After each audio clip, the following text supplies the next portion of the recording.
Chapter 31. Fight. Final match of the training, said Grand Elder Aoyang, looking encouragingly at Meng Hao. Meng Hao and Wang Tengfei, the victor shall be promoted to the inner sect. Everyone stared at Meng Hao as he leapt up onto the platform. Wang Tengfei opened his eyes and casually stepped up.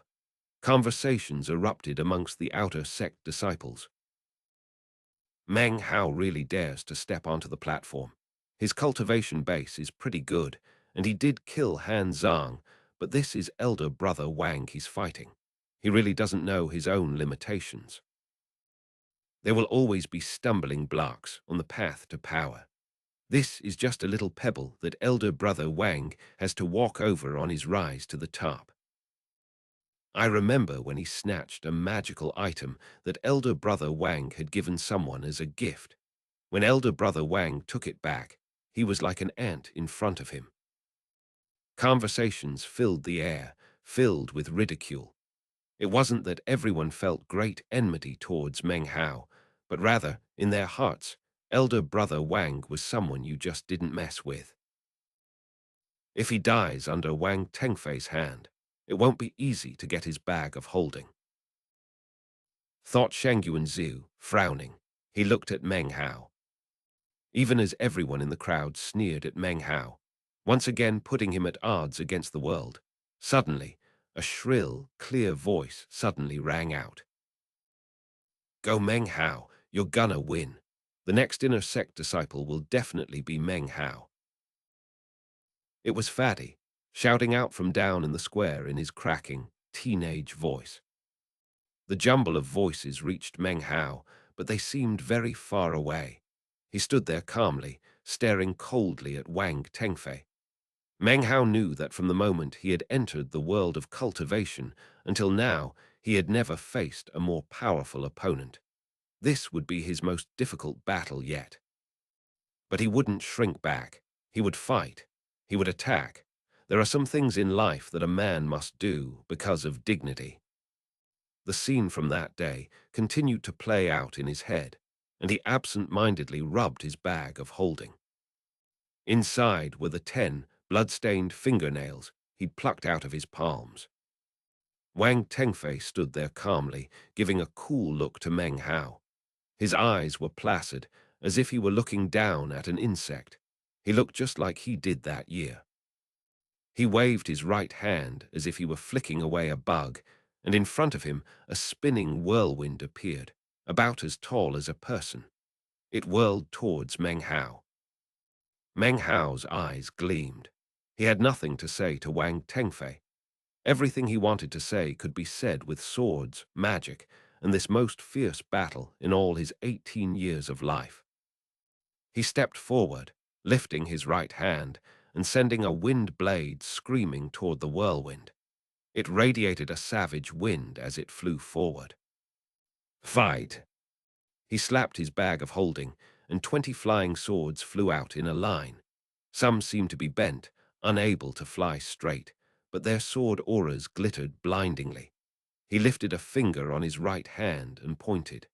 The 20 flying swords became a rainbow as they shot with immense power directly toward Wang Tengfei. "Fight!" The dazzling sword auras were like rain, and as their combined power shot toward Wang Tengfei, the whirlwind slammed into them. An explosion reverberated through the air as the whirlwind was torn open. The flying swords, now directionless, were suddenly sucked up into the whirlwind. From a distance, it looked as if the whirlwind had transformed into a vortex of swords. But the whirlwind was growing weaker and looked as if it would fall apart at any moment. Wang Tengfei's expression didn't change in the least. He walked forward, and the power of his cultivation base, at the peak of the 6th level of qi condensation, burst forth, forming into an unprecedented spiritual pressure. The fingers of his right hand moved in incantation patterns, and a thin, sparkling strand of water shot toward Meng Hao. This was not a technique of the Reliance sect, but rather Wang Tengfei's clan. Seeing this, Meng Hao unhesitatingly popped a demonic core into his mouth. With his left hand, he called back the flying swords from within the vortex. They flew back to him unsteadily. With his right hand, he formed movements with his fingers to summon a flame python, a dozen or more meters long. It charged toward the water thread, roaring so loud that it seemed as if a tempest had struck. "Waterwind, slay," said Wang Tengfei. Although he didn't look scornful, his calm expression was the same as it had been that day when he almost crippled Meng Hao's cultivation base, confident and filled with disregard. As soon as the words left his mouth, the glittered water thread melded with the whirlwind to form a massive, rapidly spinning column, which then dropped down toward Meng Hao. The 20 flying swords spun to block the descending column, and a boom rang out as the swords scattered. Some of them even broke to pieces. Meng Hao had already retreated to the edge of the platform. In front of him remained a large stain of water as wide as a hand and approximately 9 meters long, frightening in appearance. A line of blood appeared on Meng Hao's forehead. It slowly oozed down his nose, giving him an even more savage appearance. 20 flying swords had been able to shake Han Zhang, but this was Wang Tengfei, and he hadn't even used any magical items yet, merely some techniques that Meng Hao had never seen before.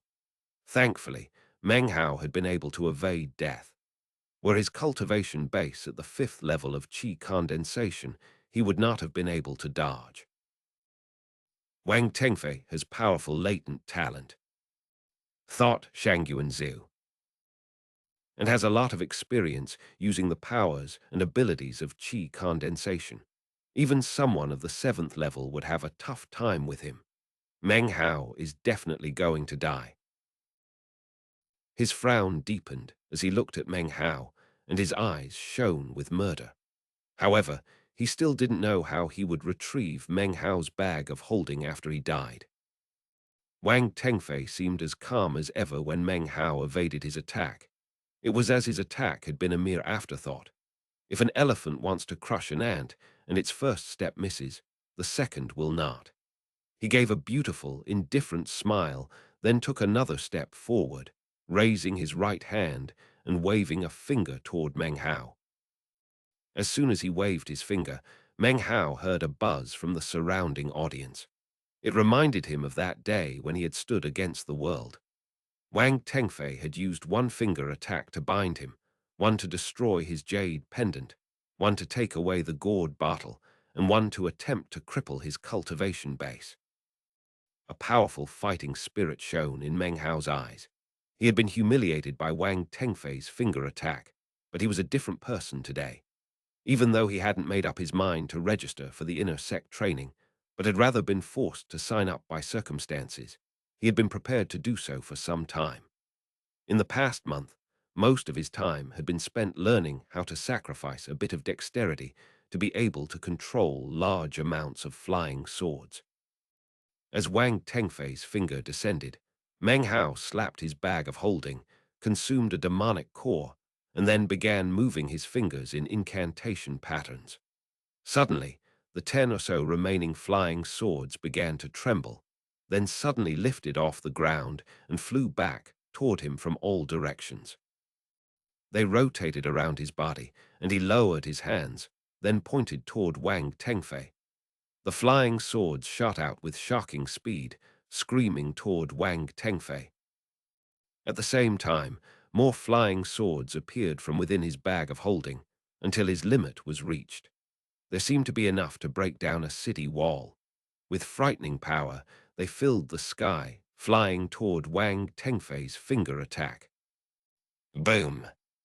An explosion rattled the entire outer sect as 20 flying swords collided with the invisible power emanating from Wang Tengfei's index finger. Amidst the explosion, the 20 flying swords twisted about, some of them shattering into pieces. They had successfully blocked the finger attack.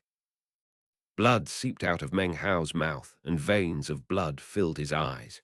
He consumed another demonic core. His killing intent flared, but he still hadn't spoken a single word. That was just his personality. The more he wanted to kill someone, the more furious he became, the quieter he would be. Wang Tengfei looked as placid as ever, as if he didn't give a care in the world that Meng Hao stood in front of him.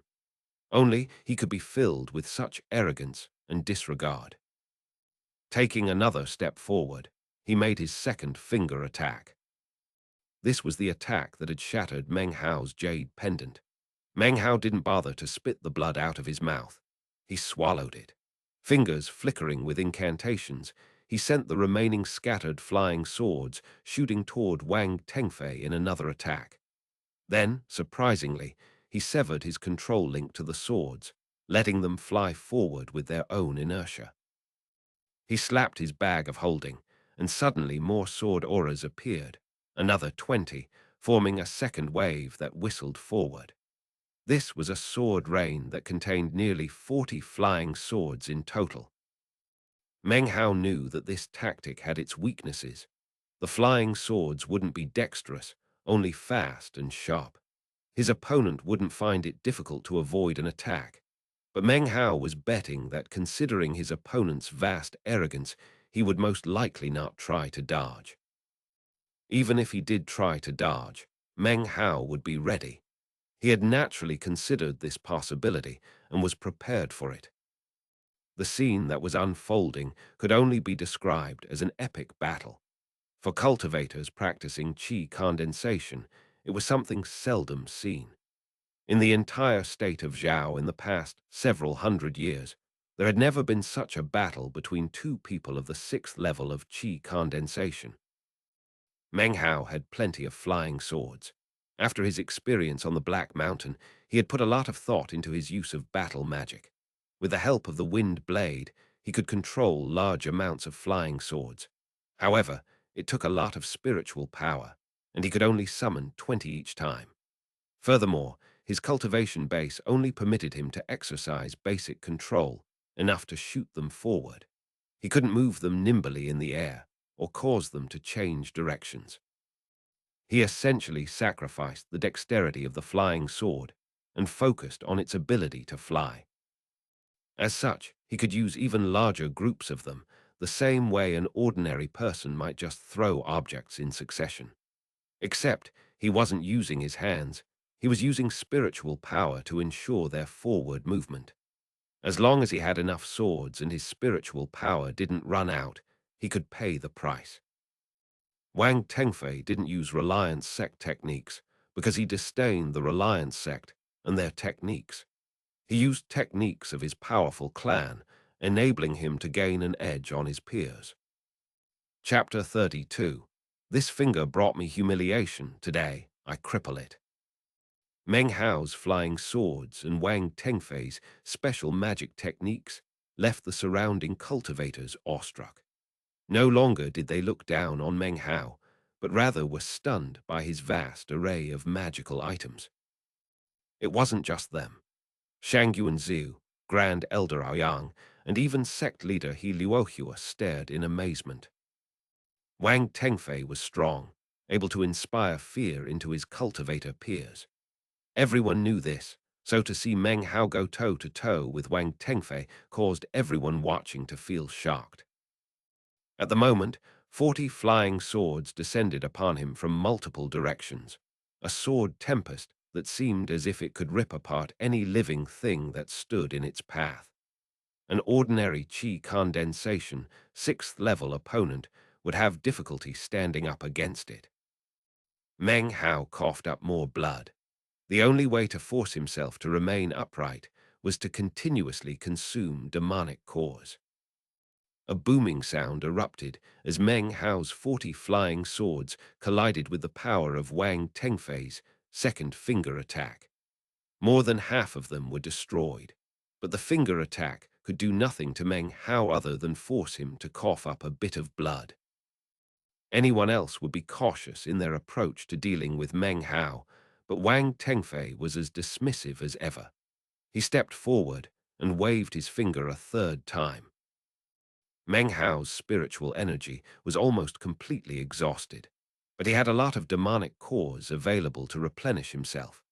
During this entire time, He had managed to keep his spiritual energy at roughly an even level.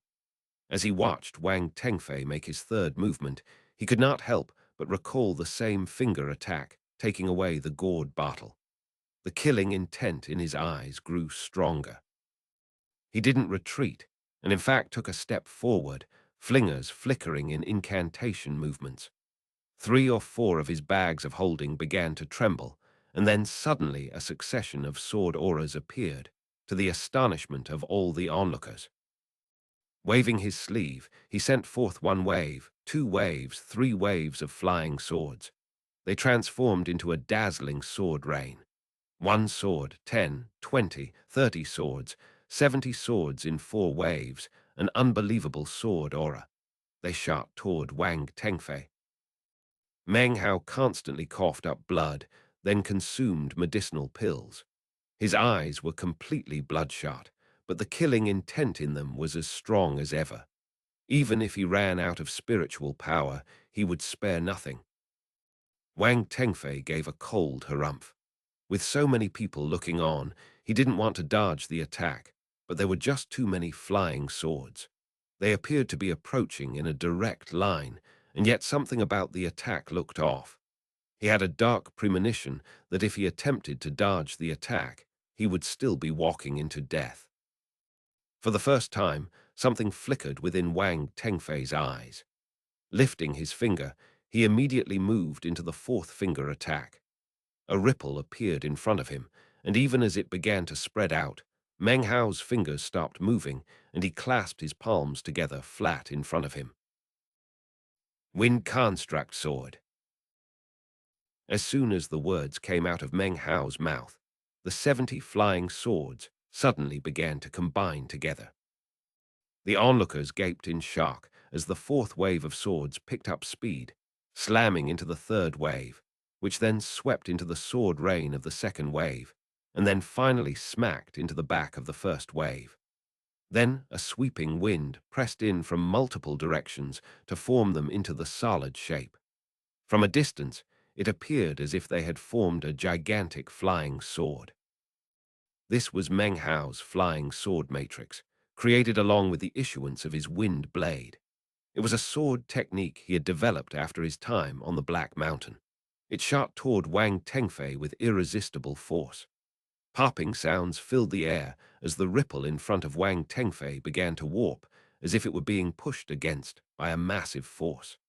This in turn caused Wang Tengfei, for the first time ever, to take a step backward. How arrogant of you to force me to take a step back. This was the first time he had spoken to Meng Hao during the entire battle. His left hand slapped his bag of holding, and a glittering crystal statue appeared. It was a statue of a horse, vivid and lifelike, seemingly full of energy and spirit. A neighing sound filled the air, and the crystal statue seemed to come to life, leaping out of Wang Tengfei's palm and flying straight toward Meng Hao's giant sword. As soon as they collided, the giant sword began to collapse, starting from its tip. Layer after layer of swords peeled away, torn apart by the crystal horse. Within an instant, a huge portion of the giant sword had been destroyed, and the only thing left was the hilt. Flying swords scattered about in all directions. Seeing this, the onlookers' hearts raced, and they had little time to even process in their minds what was happening. They appeared shocked beyond belief.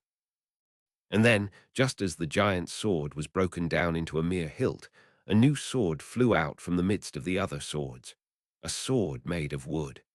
It shot toward the crystal horse, and when the two hit each other, a sound boomed out louder than any sound which had been heard so far during the battle. It echoed out multiple times. As of now, the wooden sword was the only sword under Meng Hao's control. Everything up to this point had been a ruse to keep it concealed, then use it in a surprise move. The sword once meant for Wang Tengfei was now in Meng Hao's hands. To Wang Tengfei it was a treasure, but to Meng Hao it was worth 2,000 spirit stones. Regardless of how powerful it was the most powerful weapon he had, so of course he would use it. Amidst the deafening boom, the crystal horse began to shake, and a multitude of cracks appeared on its surface. Then it simply collapsed into pieces. Wang Tengfei's expression changed instantly. Carrying with it the remaining flying swords, the wooden sword shot toward him. As it neared, he reflexively lifted his arm, focused his cultivation base on his finger, and shot out an explosive force. The force sent all the flying swords spinning, but not the wooden sword. It continued on, stabbing into his finger and shredding it to bloody pieces. Then it spun back to hover next to Meng Hao. That finger brought me humiliation, Meng Hao said slowly. Today I cripple it. He spat out a mass of blood, staggering back several paces. Blood dripped from the corners of his mouth. Wang Tengfei took several heavy steps back, ignoring the pain of his finger, eyes filled with disbelief. He stared at the wooden sword floating next to Meng Hao. The words Meng Hao had just uttered rang in his ears, and then an unspeakable rage welled up within him. He recognized this sword. The moment Wang Tengfei's finger was shredded to pieces, all the cultivators in the square were shocked. The buzz of conversation again arose. Meng Hao destroyed elder brother Wang's finger. This can't be. Elder brother Wang is injured. He's a chosen, but Meng Hao decimated his finger. Meng Hao. It's scary that he has so many flying swords, and he used 70 of them to make a giant sword. How astonishing. Shang Yuanziu sucked in a deep breath. Everything that was happening seemed unimaginable. He wasn't the only one surprised. Grand Elder Aoyang had stood up and was looking at Meng Hao, his eyes filled with deep admiration and intense anticipation. Even he Luohua, standing atop the East Mountain, stared down at Meng Hao, his eyes glittering. The buzz of conversation reached Wang Tengfei's ears, but he paid it no heed, as if he hadn't heard it at all. Fury burned in his eyes, and he stared murderously at the wooden sword circling Meng Hao. So it was you. Wang Tengfei didn't even bother to stop the blood from gushing out of where finger had once been. He had only been furious once before in his life, and that was the day in the cave when he realized the treasure he had hunted for years had been snatched away. His inner humiliation and madness, and his hatred toward that unknown person had seeped into his very bones. This matter was his biggest regret. His shrill screams that day still seemed to echo in his ears. Often he was shaken from meditation deep in the quiet of night, his heart dripping with blood, feeling like a fool. Every time he thought about it, he fought the urge to go crazy. Today was the second time in his life that he was furious. He recognized the sword. In his eyes, it belonged to him, his own treasure with which control heaven and earth. And today, here it was in Meng Hao's hands. So it was you. Wang Tengfei's eyes overflowed with murder. His desire to kill Meng Hao could not be any stronger. This look was so different from his usual calm visage that the surrounding cultivators could not help but murmur to each other about it. It was you who stole away my treasure. Wang Tengfei stared at the wooden sword, murder roiling in his eyes. He felt an impulsive desire to rip Meng Hao to pieces. He suddenly laughed, and as the laughter rolled out across the square, he seemed to grow even more awe-inspiring. I have no idea what elder brother Wang is talking about, said Meng Hao coldly, wiping the blood off of his mouth. This sword is yours. Are you sure you haven't made a mistake? He consumed several demonic cores. I planned for years to get that sword. It is one of a kind, the only like it in the world. The gold lines on its surface were etched by heaven itself. Of course, I haven't made a mistake. Wang Tengfei looked up to the skies and laughed. It was a grim laugh, a laugh that seemed to make everything around it grow cold. Chapter 33. Is this sword yours too? Wang Tengfei glared at Meng Hao with cold eyes, then took a step forward. He slapped his bag of holding, and two glittering beams of light shot out. Two magical treasures appeared, one a stone tiger, the other a stone aquatic dragon. They were accompanied by two sounds which reverberated across the square, one the roaring of a tiger, the other the howl of an aquatic dragon. The treasures immediately transformed. The first became a white tiger, a few dozen meters in length, the other a magnificent aquatic dragon. They circled around Wang Tengfei, making him look even more imposing. "You can refuse to admit it, but that sword is mine," said Wang Tengfei, his voice ghastly. "I never agreed to let you have it, and you are not permitted to leave with it." His fingers moved in an incantation pattern, and the white tiger roared and leaped toward Meng Hao. The aquatic dragon howled as it followed, its body becoming a streaking rainbow. Meng Hao moved backwards, waving his right hand. The wooden sword flashed forward, followed by a wind blade and a flame python. A boom reverberated out, and Meng Hao coughed up a mouthful of blood. As he flew back, he saw Wang Tengfei walking out from the explosion, his snow-white robes and long hair floating in the wind, a look of murder on his beautiful features. His eyes shone forth with ridicule. "Absurd," said Meng Hao. "You clearly see that the sword is extraordinary, so you want to use the inner sect training as an opportunity to rob it from me. It's useless to keep talking. I will kill you today, and then you will know that you aren't qualified to take things which belong to Wang Tengfei." His eyes cold, he waved his hand again. Roaring and howling, the white tiger and the aquatic dragon once again charged Meng Hao. One of a kind, the only one like it in the world. Meng Hao laughed, his eyes sneering. He made no attempt to hide the cold ridicule. "Why don't you take a look and see if the sword really is one of a kind like you say?" His left hand slapped his bag of holding, and a black beam shot out to circle around Meng Hao. A loud humming sound rang out, like that of a sword. It was his duplicate copy of the wooden sword. Now that it had appeared, two wooden swords swirled around him. They looked exactly the same in every aspect, their sword auras shining brightly and with immense power. When he laid eyes on the second wooden sword, Wang Tengfei's body shook and his eyes went wide, filled with disbelief. His mind dissolved into chaos, and he felt as if he had just been crushed by an entire mountain. He immediately lost control of the white tiger and the aquatic dragon. This. His head spun. This unexpected turn of events had caught him completely off guard. He didn't know what to think and couldn't even control his mind. "Is this sword yours too?"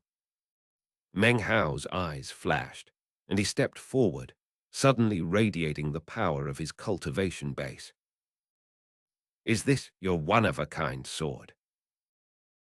He took another step forward. Wang Tengfei couldn't answer. Feeling the pressure of Meng Hao's spirit, he involuntarily took two steps backwards. "Is this the only sword like it in the whole world?" Meng Hao's eyes flickered as if with lightning. He continued moving forward, as if all the power he possessed were supporting him. Wang Tengfei's face grew pale, and he continued to retreat. "Wang Tengfei, these two swords are Meng Hao's, my swords of heaven and earth." Eyes burning, Meng Hao leaped into the air, incantation patterns flashing in his hands. The two wooden swords glowed brightly, shooting toward the white tiger and the aquatic dragon. A boom rang out as the white tiger was broken to pieces and the aquatic dragon shattered. Filled with power that seemed capable of destroying anything in the world, the two wooden swords shot toward Wang Tengfei. Seeing them approach, Wang Tengfei suddenly lifted his head. He slammed his right hand down onto the ground, and a massive incense stick appeared. As it burned, tendrils of smoke curled up and then shot in Meng Hao's direction. As they moved, they transformed into two figures which slammed into the two wooden swords. A thunderous boom sounded out. The incense stick was smashed, and the wooden swords retreated back to Meng Hao, who spat out a mouthful of blood. He watched as Wang Tengfei moved forward through the smoke. He didn't walk on the platform, but rather flew through the air, carried forward by tendrils of smoke. He looked at Meng Hao with a strange expression, then eyed the two wooden swords. At the moment, he was still completely at a loss about them, and had begun to doubt himself. According to his research in the ancient records, the wooden sword really was unique in heaven and earth. There could not be a second one. Regardless of that, the sword was exactly the same one he had seen before, except now there were two. Meng Hao looked at Wang Tengfei soaring through the air and let out a cold snort. He slapped his bag of holding, and two ordinary flying swords appeared. He stepped forward onto them, and they carried him flying into the air. This caused quite a stir amongst the observing cultivators. Only cultivators who have reached foundation establishment can fly. But look, he's flying. Brother Wang has some magical item that lets him fly temporarily, but Meng Hao, he's not sparing any spiritual energy at all. He's using the flying swords to fly. Killing intent flickered in Wang Tengfei's eyes as he stared at Meng Hao. He put the matter of the wooden swords out of mind. Regardless of whether or not these were the treasures he had sought, he would take them away. As the killing intent filled the air, Wang Tengfei slapped his bag of holding, and a strip of yellow paper appeared in front of him, a talisman. Its surface was inscribed with various mystical patterns, and it emitted a strong spiritual pressure. It shined with a golden light. This talisman appeared to be quite different than the one Han Zhang had used. If you allow me to take the treasure, you can feel some pride when you reach the yellow springs of the underworld, said Wang Tengfei, glaring at Meng Hao. He felt somewhat distressed. This talisman was the last magical item in his bag of holding. He had spent everything else he possessed in his search for the wooden sword. He would not have used the talisman were it not necessary. Normally, it could be used 3 times, but with the level of his cultivation base, he could only use it once. Even still, it was powerful enough to slay a cultivator of the 8th level of qi condensation. Glaring coldly at Meng Hao, Wang Tengfei suddenly lifted his right hand and waved it in front of him. At the same time, he spat out some of his spiritual energy, transferring it to the talisman. The talisman glowed with immeasurable brightness.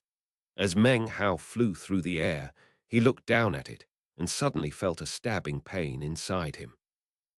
It was at this moment that Wang Tengfei's face changed. He suddenly realized that he didn't have enough spiritual energy. In fact, he now noticed that the spiritual energy in his body was continuously draining out through his wounded finger. Because he had been enraged upon seeing the first wooden sword, then shocked and confused by the second, he hadn't sensed it until now.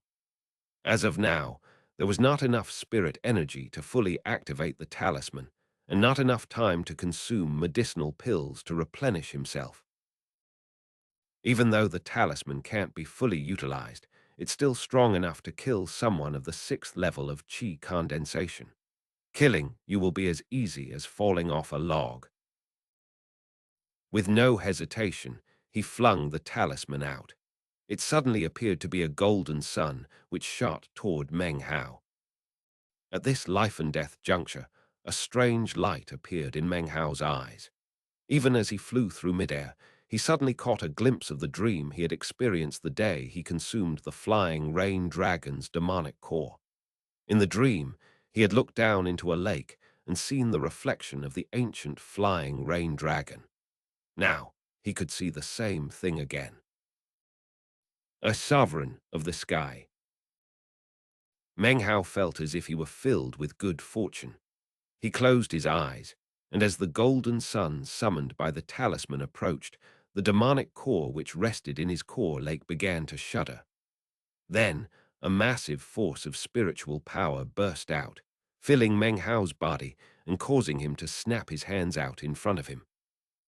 All of the various swords laying around, which he had previously lost control of, suddenly began to shake, then lifted into the air and sped toward Meng Hao. At the same time, the rest of the flying swords in his bag of holding flew out, along with the rest of the various magical items he possessed. They began to merge together, glowing with an intense brightness. All of this was happening not because of Meng Hao's spiritual energy, but because of the demonic cores. For some reason, the demonic core had suddenly been stirred into action, and its eruption had utilized some sort of underworldly power to control the nearly 100 flying swords and magical items. In the blink of an eye, they had merged together to form an ancient flying rain dragon. Its form was somewhat indistinct, perhaps indistinguishable to the onlookers. Even Wang Tengfei wasn't aware of it, now that he had lost his blood connection to the legacy. Only Meng Hao could sense it. The two wooden swords were the flying rain dragon's fangs. It let out a roar filled with the power of heaven and earth, then charged toward the talisman. As soon as they met, a thunderous explosion rang out, which shook the entirety of the Reliance sect. The surrounding outer sect disciples retreated backward, nearly deafened. Some of the disciples with low-level cultivation bases were nearly knocked senseless. Both the talisman and the flying rain dragon contained power far beyond the 6th level of qi condensation. When they smashed into each other, even someone of the 7th level would be shaken. Only someone of the 8th level might possibly be able to withstand the power. As the reverberations from the explosion rang out, the golden sun faded rapidly, and the flying rain dragon began to fall apart. Layer by layer, 1 sword, 10 swords, 100 swords, they slowly fell, along with the other magical items which had merged together to form the dragon. They fell and transformed to ash, which drifted away in the wind. The talisman slowly faded away, and the magical items forming the flying rain dragon disappeared, but not the 2 wooden swords. Instead, they shot forward toward pale-faced Wang Tengfei. Wang Tengfei watched as the swords approached, stabbing toward his chest. Just as they were about to plunge into his heart, a light, sighing voice could be heard descending from the east mountain. "Very well, there's nothing left to do." Along with the sigh came a gentle force which appeared next to Wang Tengfei, blocking the wooden swords. Wang Tengfei was lifted up and pulled back, off of the platform and down onto the square. He coughed up blood, his eyes blank and confused. He couldn't believe it. He had lost. He Luohua had appeared on the platform. Grand Elder Yang immediately saluted him with clasped fists. "Greetings, sect leader." A buzz arose among the surrounding outer sect disciples. Each and every one greeted the sect leader and saluted respectfully. Meng Hao looked pale. His spiritual energy was completely dried up. If the flying rain dragon's demonic core had not exercised its power, he would not have been able to continue. His bags of holding were now completely empty of any magical items. As far as he was concerned, this battle had been a bitter one indeed. Although he wasn't quite willing to let Wang Tengfei continue to live, with the sect leader here, he had no choice. He would not be able to kill Wang Tengfei this day. Without a word, he descended onto the platform, his stubborn personality forcing his body to remain upright. He took a few steps forward, then reached down to pick up the Wang Tengfei's talisman, which had drifted to the ground, and placed it into his robe. Then he lifted his head and looked at He Luohua. "In this match, Meng Hao is the winner," said He Luohua, looking at Meng Hao with a slight smile. "From this day forth, he is the 3rd member of the Reliance inner sect." His words rang out over the silent square. The minds of the onlookers were still reeling, the details of the battle replaying in their heads. Wang Tengfei looked confused, and when he heard He Luohua's words, he let out a bitter laugh. He looked around at the crowd, who already seemed to have forgotten him, and his heart filled with regret. He laughed again, then coughed up some blood and collapsed into unconsciousness. As he collapsed, Meng Hao bit down hard on his own tongue. He saluted He Luohua, then sat down cross-legged and began to meditate. Grand Elder Aoyang looked at him, his eyes filled with admiration. He slapped his own bag of holding and produced a medicinal pill which flew forward toward Meng Hao. Meng Hao grabbed it and popped it into his mouth. He was exhausted to the extreme. Despite his eyes growing dim, he continued on with his breathing exercises, slowly attempting to recover. Chapter 34. Fame from 1,000 years ago. Fatty beamed with joy, happy beyond belief, heart-pounding. For Meng Hao to become an inner sect disciple was almost like he himself had. Shang Yuanziu stood in the crowd, face grim. After a bit of time passed, he lowered his head, turned and left. As he left, his face grew darker, but there was really nothing he could do. Now that Meng Hao was a member of the inner sect, even his status as an elder didn't give him the right to interrogate him. Now, Meng Hao was a true member of the Reliance sect. I reached the 7th level of qi condensation before I was 30. I was the #1 disciple in the inner sect. But now... Shang Yuanziu sighed. He was loath to give up, but had no choice. Just then, something happened that no one noticed, neither Shang Yuanziu nor Grand Elder Aoyang. Not even sect leader He Luohua. Far away from the Reliance sect, on the peak of the tree-covered Black Mountain, standing outside of the empty cave, was a mysterious, powerful figure. The figure was indistinct, its face unclear, but its body was wreathed in an aura vastly different from the spiritual power of heaven and earth, an aura that actually seemed to have been rejected by the heavens. The wind around the figure changed, filling with indistinct cracks that circled around him, and yet an onlooker would not be able to see any of this. Reliance sect, what a vulgar name. The blood-red figure's voice was hoarse as it spoke, filled with a demonic air. The name was intentionally changed 1,000 years ago to prevent the heavens from carrying out the punishment of withholding reincarnation. But it is still the Demon Sealing Sect, and a disciple of the Demon Sealing Sect actually dared to consume the core of the flying rain dragon and accept its legacy. Interesting. It seems it was not in vain that I helped you those 2 times. Even as its voice continued to echo out, bolts of red lightning began to fall. The destructive lightning fell over and over again, but it was over 3,000 meters away, as if the heavens had no power to touch the figure. The red figure seemed to frown, then looked up coldly into the sky. Sooner or later, you shall be defied, heavens. Then it turned toward the southern domain and took a step forward. My true self has been slumbering, and in my boredom, my divine clone has swept throughout heaven and earth. What I've just seen is interesting, very interesting. Laughter rang out, and the figure disappeared, gone in the blink of an eye. The figure's arrival and departure, the roiling heavens, the approach of the lightning, onlookers could not see any of it. Time raced by, and soon 7 days had passed. During the 7 days, everyone in the outer sect was talking about Meng Hao's ascension to become an inner sect disciple.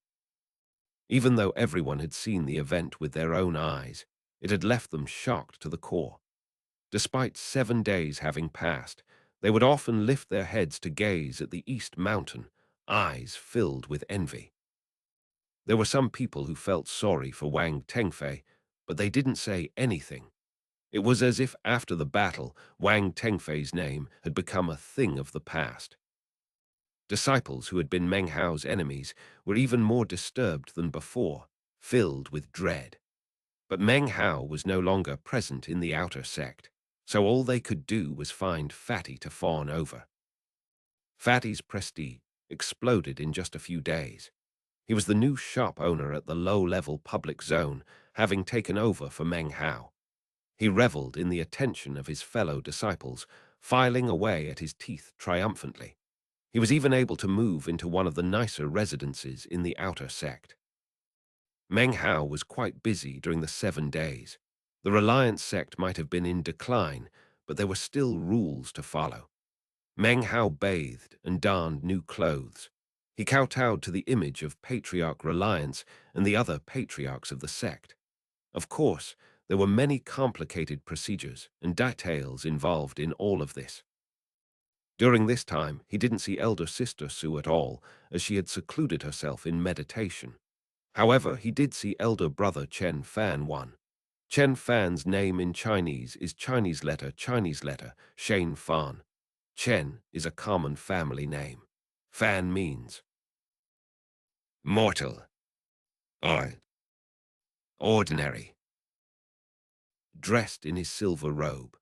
From his time in the outer sect, Meng Hao's impression of him was that he rarely smiled and was rather old-fashioned. But after getting to know him, he found that no matter what question he had, elder brother Chen would patiently give a detailed explanation. Meng Hao actually liked him. He thought back to the rumors he'd heard that elder brother Chen Fan cared only about righteousness and the Tao, ignoring matters of the mortal world. After the 7 days had passed, Meng Hao was granted an inner sect immortal's cave on the East Mountain. Its spirit spring bubbled with thick spiritual energy, much more so than his previous immortal's cave. Unfortunately, his good mood changed a bit the first time he laid hands on the spirit stones and medicinal pills available for inner sect disciples. He stood there, staring down at them stupidly. These spirit stones were clearly better than the ones available in the outer sect. They were larger and were not completely transparent, but rather filled with an indistinct, mist-like substance. Meng Hao's face grew pale. "These are mid-grade spirit stones," murmured Meng Hao. "And inner sect disciples get 1 per year. It's worth 100 low-grade spirit stones from the outer sect." His head spun as he absorbed the information from the ancient piece of jade in front of him, which described the identification methods and differences between the different types of spirit stones available to cultivators engaged in qi condensation.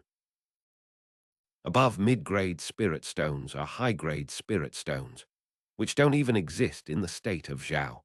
One of those is worth at least 10,000 low-grade spirit stones. They're basically priceless. Meng Hao's insides twisted, and he took out the few large spirit stones he had left in his bag of holding. His face looked more and more unsightly. You can tell the value of a spirit stone by looking at its size and its internal composition. High-grade spirit stones are the largest, and are at least half covered inside with thick mist formations. The spiritual energy inside won't leak out, and can only be used by a cultivator who has reached foundation establishment. Meng Hao looked mutely at the spirit stone he held in his hand. It was larger than a mid-grade spirit stone by at least 3 times, and was almost completely filled with mist formations. It was dazzling, and not a drop of spiritual energy emerged from it. This can't be a high-grade spirit stone. I squandered 2,000 high-grade spirit stones." Meng Hao's heart dropped, and he tried to comfort himself. He thought about the extraordinary wooden sword and how much Wang Tengfei cared about it. And then he thought about the price he had paid the copper mirror to duplicate it. He simply couldn't comprehend the price he had paid in spirit stones. But how come it seems like this spirit stone is even bigger than the descriptions of high-grade spirit stones, and has even more mist formations inside? His heart quavered, and he didn't dare to think about it anymore. His face was pale, and he felt pain to the core. It took him a while to get control of himself. whereupon he put away the spirit stones. An insignificant 2,000 high-grade spirit stones, muttered Meng Hao. It was nothing, nothing at all. But when he said the word insignificant, it sounded a bit forced. More days flew by. Junior brother, I watched your battle. You used a lot of magical items. If you had run out, you would have been in a difficult situation. You should go to the magic pavilion more often. There are 1,000 years of ancient Reliance sect records there that you could study from. Junior brother, I noticed that you're always hunting small creatures and cooking them for food. That's not correct. Us cultivators should breathe in the spiritual energy of heaven and earth and cast off our mortal bodies. If you're always eating animals, aren't you wasting your spiritual energy? Junior brother, you have too many bags of holding on your person. You shouldn't do it that way. You should have all your items in one bag. That way they are easier to take out. As the days passed, Meng Hao forced himself not to think about spirit stones.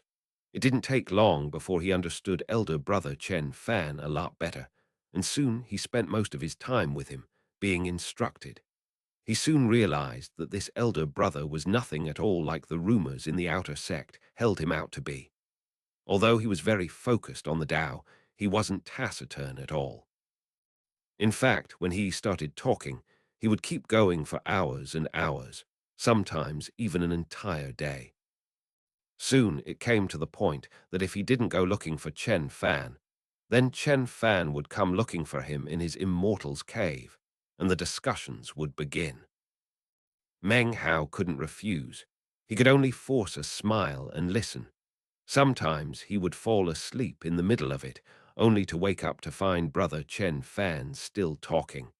He couldn't help but feel sorry for him. There aren't enough disciples in the inner sect, so elder brother Chen doesn't have anyone to talk to. Therefore, he's developed this strange tendency. Meng Hao now understood why elder sister Su went into secluded meditation so often. Even he himself had thought of going into meditation to get a break from elder brother Chen. Whenever he left his immortal's cave, elder brother Chen would be there to accompany him. I wonder when elder sister Su is going to come out of meditation, thought Meng Hao with a smile. I can't wait to see the look on her face when she sees me. He now wore a silver robe, and his long hair fluttered behind him as he sat on a mountain crag. He stared at the setting sun, ignoring elder brother Chen's constant yammering. Junior brother must be wondering when junior sister Su will be coming out of meditation, said elder brother Chen with a smile, looking at Meng Hao. Yeah, what? Elder brother Chen's sudden change of topic left Meng Hao speechless. No need to be shy, junior brother, bantered elder brother Chen with a smile. Junior sister Su Qing too. Su Qing's name in Chinese is Chinese letter, Zhu King. Su is a family name. However, it has a variety of other meanings as a character, including to praise and to allow. Qing means pure or clear, is a natural beauty. It's perfectly normal for you to have a crush on her. He had an uncomplicated disposition and was easy to get along with. Meng Hao liked him. As soon as they had met, he had been willing to take Meng Hao on as a junior brother. Su Cheng. Meng Hao coughed. He decided to change the topic. No, I never. Oh, right. Elder brother Chen, a while back you were saying something about what happens after a cultivator completes his qi condensation. After qi condensation comes foundation establishment, the shedding of the mortal body. This is true spiritual cultivation and truly being a cultivator. Elder brother Chen smiled at Meng Hao, shaking his head. He was no longer bantering, but speaking warmly. During the process of establishing the spiritual foundation, 9 Tao pillars will arise within your core lake, deep and bottomless. They will grow within your body, and this is foundation establishment. Of course, there are different types of foundations, based on the various magical methods used to congeal the Tao pillars. If 9 cracks appear, it is a flawless foundation. If 18 cracks appear, it is a cracked foundation. More than 18 cracks means it is a fractured foundation. Of these, flawless is the best, cracked is good, fractured is the most common. The Reliance sect used to have a manual describing a method to establishing a flawless foundation acquired by Patriarch Reliance. Because of this, he was famous in all of the state of Zhao.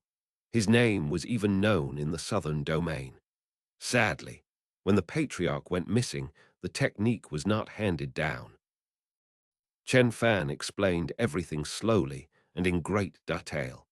This was just his personality, and Meng Hao had gotten used to it over the days. After foundation establishment is the great path to core formation. The sect leader is in this stage. After that, when you develop a nascent soul, then you can live forever and be a true immortal of this land. What about after the nascent soul stage? Asked Meng Hao, listening intently and feeling longing in his heart. After the nascent soul stage is spirit severing. That was the stage the Patriarch was at. It is the most difficult stage, where life hangs on a thread. Spirit severing involves several severings before complete success. That year, Patriarch Reliance left the sect to meditate in seclusion and still hasn't returned. Chen Fan spoke calmly throughout his explanation, but his attachment to cultivate was clear from his expression. Perhaps one day I, Meng Hao, will have a chance to enter the spirit-severing stage. He murmured. What is after that? The stages after spirit-severing are too high, said Chen Fan lightly. I don't know the details. You have to go to the southern domain to learn about those things. In any case, the whole point is immortal ascension. Immortal ascension. Immortal ascension. The mountain breeze gently lifted the hair of the 2 disciples, carrying their voices off into the distance. Junior brother, if one day you go out into the world to continue your training, you cannot limit yourself to the state of Zhao. Elder brother Chen looked at Meng Hao kindly. Don't forget, the state of Zhao is a remote state in the southern domain of the lands of South Heaven. The spiritual energy here is not abundant, and there are few cultivators. The southern domain is the true world of cultivation. Even though the law of the jungle is brutal and ruthless there, it truly represents the peak of the southern regions of the lands of South Heaven. Heroes abound, as do chosen. Compared to there, the state of Zhao is quite calm and peaceful. Cultivators of my generation must climb mountains and tread upon piles of bones to succeed. A strange light filled his eyes, as if he weren't speaking to Meng Hao, but rather to himself. Meng Hao felt quite moved by elder brother Chen's words. Before, he had been somewhat ignorant, but having things so clearly explained left his head buzzing, as if a giant map had suddenly been rolled out in front of him. On the map was the great Tang in the eastern lands and the heroes of the southern domain. To follow the path of spirituality, one must abandon the mortal world. You are no longer a mortal. You are a cultivator, destined to defy the heavens. If you are not strong, then you are not qualified to exist. If you are not strong, you are not qualified to practice cultivation. If you are not strong, then you are not qualified to stay alive, but only to be trampled over. Are you willing to live this kind of life? Brother Chen gazed at Meng Hao. As his words entered Meng Hao's ears and sank into his heart, his eyes began to glitter, and he began to think. I am a scholar from Yunji County. My parents went missing when I was just a child, and my dream was always to become rich and never again live in poverty, then eventually go see the great Tang in the eastern lands. The chill night wind blew at his hair as he lost himself in contemplation, the same way he had that year on the top of Mount Daching. Chapter 35. I'm Not Willing. Time slipped by, and at some point, elder brother Chen left. Even though Meng Hao had just entered the inner sect, he was still a junior brother, and it was Chen Fan's responsibility to explain matters to him, to help him understand what cultivation truly is, to help him to know what it means to move forward lest one fall behind, and to comprehend the life and death path that was the cultivation world. Entering the inner sect was his first true step across the threshold into that world. The next step was foundation establishment. Meng Hao sat alone on the boulder, staring into the sky at the moon and the vast multitude of stars. He was silent, his mind filled with countless thoughts. He felt somewhat confused. Time continued to pass, and soon it was the middle of the night. Wang Tengfei sat in his immortal's cave, looking down at his right hand with its missing index finger. He looked confused. In front of him was a jade slip, broken in half. When he had regained consciousness, that was the first thing he had done. He hadn't managed to enter the inner sect, and thus had not accomplished his second goal. He was on the verge of despair. As soon as he had regained consciousness, he had snapped the jade slip in two with a bitter smile. He had been defeated, thoroughly defeated, and by none other than an insect. He had been defeated by Meng Hao's sword and weak cultivation base. Had he Luohua not intervened, he would be dead. This defeat ended his path here at the Reliance sect. He had not emerged from his immortal's cave after awakening. He had simply sat there in a daze. He was a chosen. His clan's reputation in the southern domain was indomitable. He had been insufferably proud since childhood, as if the world lay at his feet. That was why he had refused to stay in his clan, but rather came here to the state of Zhao and the Reliance sect to search for the legacy and treasure. He had even postponed foundation establishment in order to pursue his two goals. As of now, though, everything had blown away like ash in the wind. Wang Tengfei's bitter laughter echoed throughout the immortal's cave. He laughed and laughed, clenching his fists tightly. Although his nails were not very sharp, so he couldn't experience the pain Meng Hao had that day. He just could not accept it. If he had been defeated at the hands of a chosen, then he could bear the loss.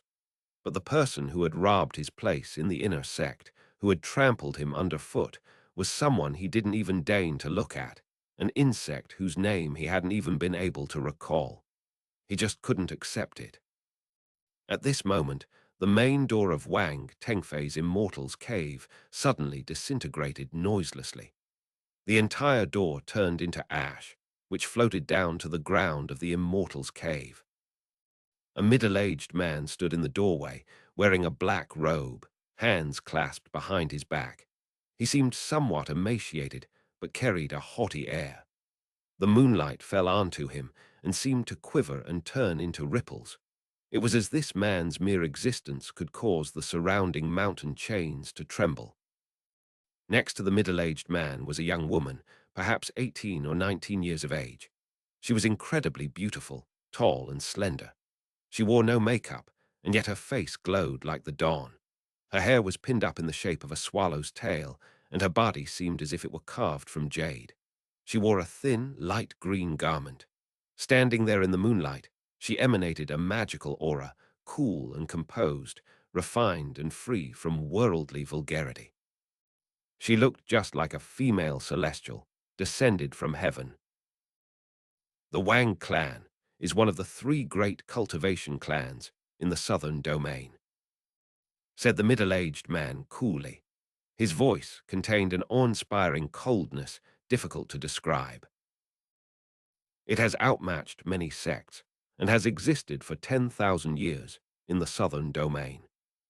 You are a chosen of the Wang clan. From birth, you have been destined to do extraordinary things, to rise higher than the highest heavens. You were foreordained to engage in struggles with other immortals. As Wang Tengfei listened to the middle-aged man's words, He slowly lifted his head, ignoring his severed finger. What do some minor setbacks count for? This paltry state of Zhao wouldn't count for anything in the southern domain. It's filled with ants. If I sent a single nascent soul stage clan member here, he could wipe this place clean. The middle-aged man spoke with complete certainty, leaving no room for argument. Wang Tengfei clenched his fists, and fire appeared in his eyes. Your true enemies are the other chosen members in the clan, the successors of the two major clans in the southern domain, and the disciples of the rest of the 5 clans. Only they are worthy to be your enemy. If they saw your sorry state now, how could you dare to claim the name Wang? Tell me, what is your family name? Said the middle-aged man, with a flick of his sleeve. My name is Wang. Wang Tengfei stood, his eyes gleaming. The middle-aged man looked at Wang Tengfei for a long moment. Then his eyes grew soft. You are a rock of the Wang clan. In a few years, you will reach foundation establishment. In the future, on the great path to core formation, you will have the assistance of the violet qi from the East technique of your fiancé's sect. You will successfully achieve core formation soon. After that, you will have your nascent soul. When that happens, you will find that the pitiable person who defeated you here in the state of Zhao is still practicing qi condensation. Then you can truly look down on him, like the insect he is. He gave Wang Tengfei a meaningful look, then turned away. Tengfei, said the beautiful girl. Her light voice was pleasant, and combined with her beauty, made her incredibly enticing. She was perfect, in the same way Wang Tengfei was perfect. Were they to be together, they would truly be a match made in heaven, the envy of anyone traversing the path of immortality. Wang Tengfei looked at the girl silently. This was his fiancée, Chu Yuan. Chu Yuan's name in Chinese is Chinese letter, Chinese letter, Chinese letter. Chu Yuan. Chu is a family name. Yu means jade, I, beauty, and Yan means captivating. Daughter of the sect leader of the Violet Fate sect. She was a chosen of her sect, and one of 4 most famous women in the southern domain. Let's go back, she said softly, gazing at Wang Tengfei tenderly. Wang Tengfei nodded. He followed the girl out of the immortal's cave.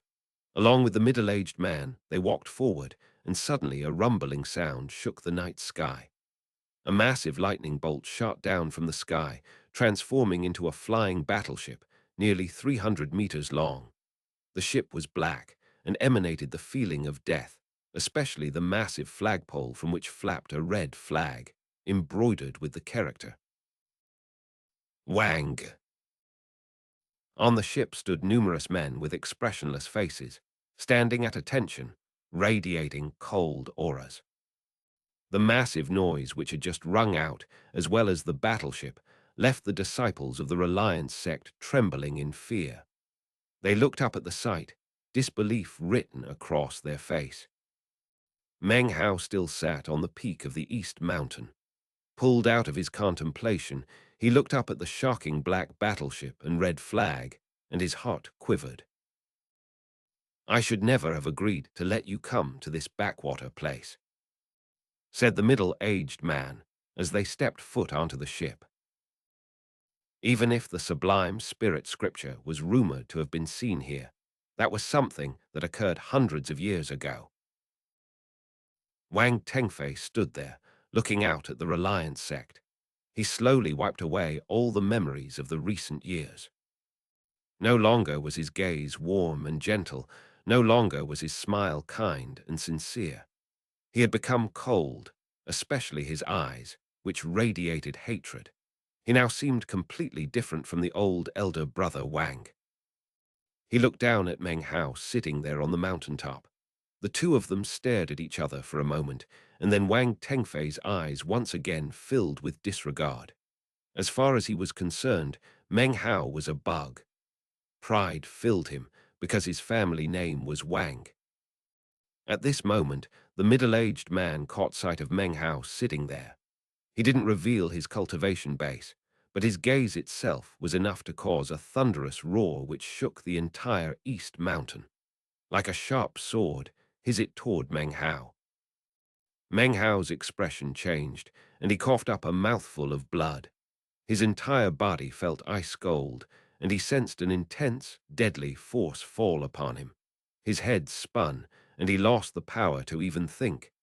He was so weak that he felt as if he could collapse from a single blow. He felt death upon him. His body would shrivel up, his soul would wink out. Blood dripped down from his forehead. Aloneness, helplessness, death. They melded together into a giant hand which pushed down on him, slowly crushing him to pieces, smashing him into a place beyond recovery. Suddenly, a cold snort rang out, filling the entire Reliance sect, and a figure in blue appeared in front of Meng Hao. Your cultivation base is in the core formation stage. Not a mixed core either, but at least purple or crimson. And yet you bully a chi condensation pup like this. Are you really Wang Zifen too? Wang Zifen's name in Chinese is Chinese letter, Chinese letter, Chinese letter, Wang Zai Fan. Wang is a family name. Zai means tin. Fan means model or example of the Wang clan of the southern domain, third generation Dao protector. It was sect leader He Luohua. Suddenly, a deafening, earth-shaking roar erupted. The sound thundered out, seeming as if everything in sight would crumble from it. Then it turned into layer upon layer of ripples, emanating from He Luohua. He stood there as if he were the only person in the world, staring coldly toward the Wang Zifen as he stood there in the battleship. I've incurred fellow Taoist He's ridicule, said Wang Zifen with a gentle laugh. I'm here to take Tengfei away. Thank you for caring for him these years. His eyes were filled with an indescribable arrogance. He flicked his sleeve. The battleship began to hum, then it transformed into a streak of colors and shot off into the starry sky, leaving behind only the twinkling starlight. Meng Hao coughed up some more blood, but continued to stare off into the distance, his cold eyes glittering. He Luohua looked back silently at Meng Hao, then sighed and left. Meng Hao gazed off into the distance toward the disappearing battleship. So that was a core formation cultivator. He could crush me with a single look, and that's just core formation. After that is the nascent soul stage, and then the spirit severing stage, and even more, the southern domain, the Wang clan. Meng Hao ground his teeth angrily, fire burning in his eyes. If you're not strong, you don't qualify to exist. If you're not strong, you don't qualify to practice cultivation. If you're not strong, you don't have the right to keep living, but can only be taken advantage of. Are you willing to live a life like this? Elder Brother Chen's words echoed in his head, more and more strongly, burning indelibly into his mind, into his bones, into his soul. I'm not willing, said Meng Hao slowly, clenching his fists. His voice was weak, but in his heart the voice resounded like a thunderclap. I'm not willing to let anyone take advantage of me. I'm not willing to be weak. I'm not willing to be deprived of the right to fight back. I will be strong. I will become powerful. Meng Hao had always wanted to become rich and travel to the great Tang in the eastern lands. He still had that desire, but in addition to that, he had a new belief. He would become powerful. On the path of cultivation, the path of defying the heavens, if you are not powerful, you are dead. Chapter 36. The Perks of the Inner Sect. Half a month passed, during which Meng Hao spent most of his time sitting cross-legged in the sect's magic pavilion, studying the ancient records. Now he had a much deeper understanding of the state of Zhao and the southern domain. He had even discovered a hand-drawn map of the sprawling lands of South Heaven, which showed the great Tang in the eastern lands. the northern reaches with its Qiang Dai flutes, the barbarian western lands, and of course the southern domain, where he was currently located. The whole world was neatly displayed on the map, and its image was now burned into Meng Hao's brain. The southern domain comprised a vast section of the lands of South Heaven, whereas the state of Zhao was just a tiny dot on its perimeter.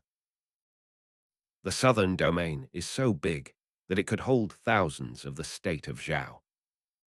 He looked out at the blue sky outside the magic pavilion, his eyes filled with a fascinated look. So it turns out that traveling to the Great Tang in the eastern lands isn't that simple. You have to cross the Milky Way Sea. After a while, Meng Hao looked back down at the map, looking at all the four major regions of the lands of South Heaven. The eastern lands and the northern reaches formed a subcontinent, separated from which by a large ocean were the western barbarian lands and the southern domain, which formed another subcontinent. When the sun began to fall behind the western mountains and dusk approached, Meng Hao rubbed his eyes, returned the map to its place, and left the magic pavilion. He looked off into the distance toward the east for a while, then turned and headed back to his inner sect Immortal's Cave. Inside the Immortal's Cave, the luminescent pearls inlaid into the ceiling emitted a soft light onto the light green walls. There were 5 stone rooms and a gurgling spirit spring, filling the cave with dense spiritual energy. This was a perk available only to disciples of the inner sect. Meng Hao entered and sat cross-legged onto a slab of white jade. It was not made of spirit stone, but meditating upon it helped one's mind to be clear and was a relatively rare treasure.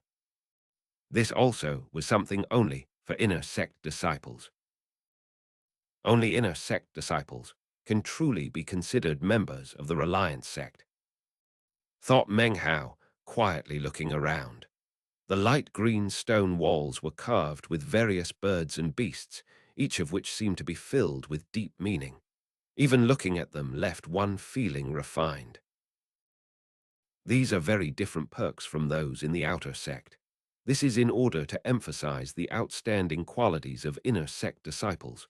Just like in the mortal world, there is a division of layers. By struggling, one can surpass the outer sect.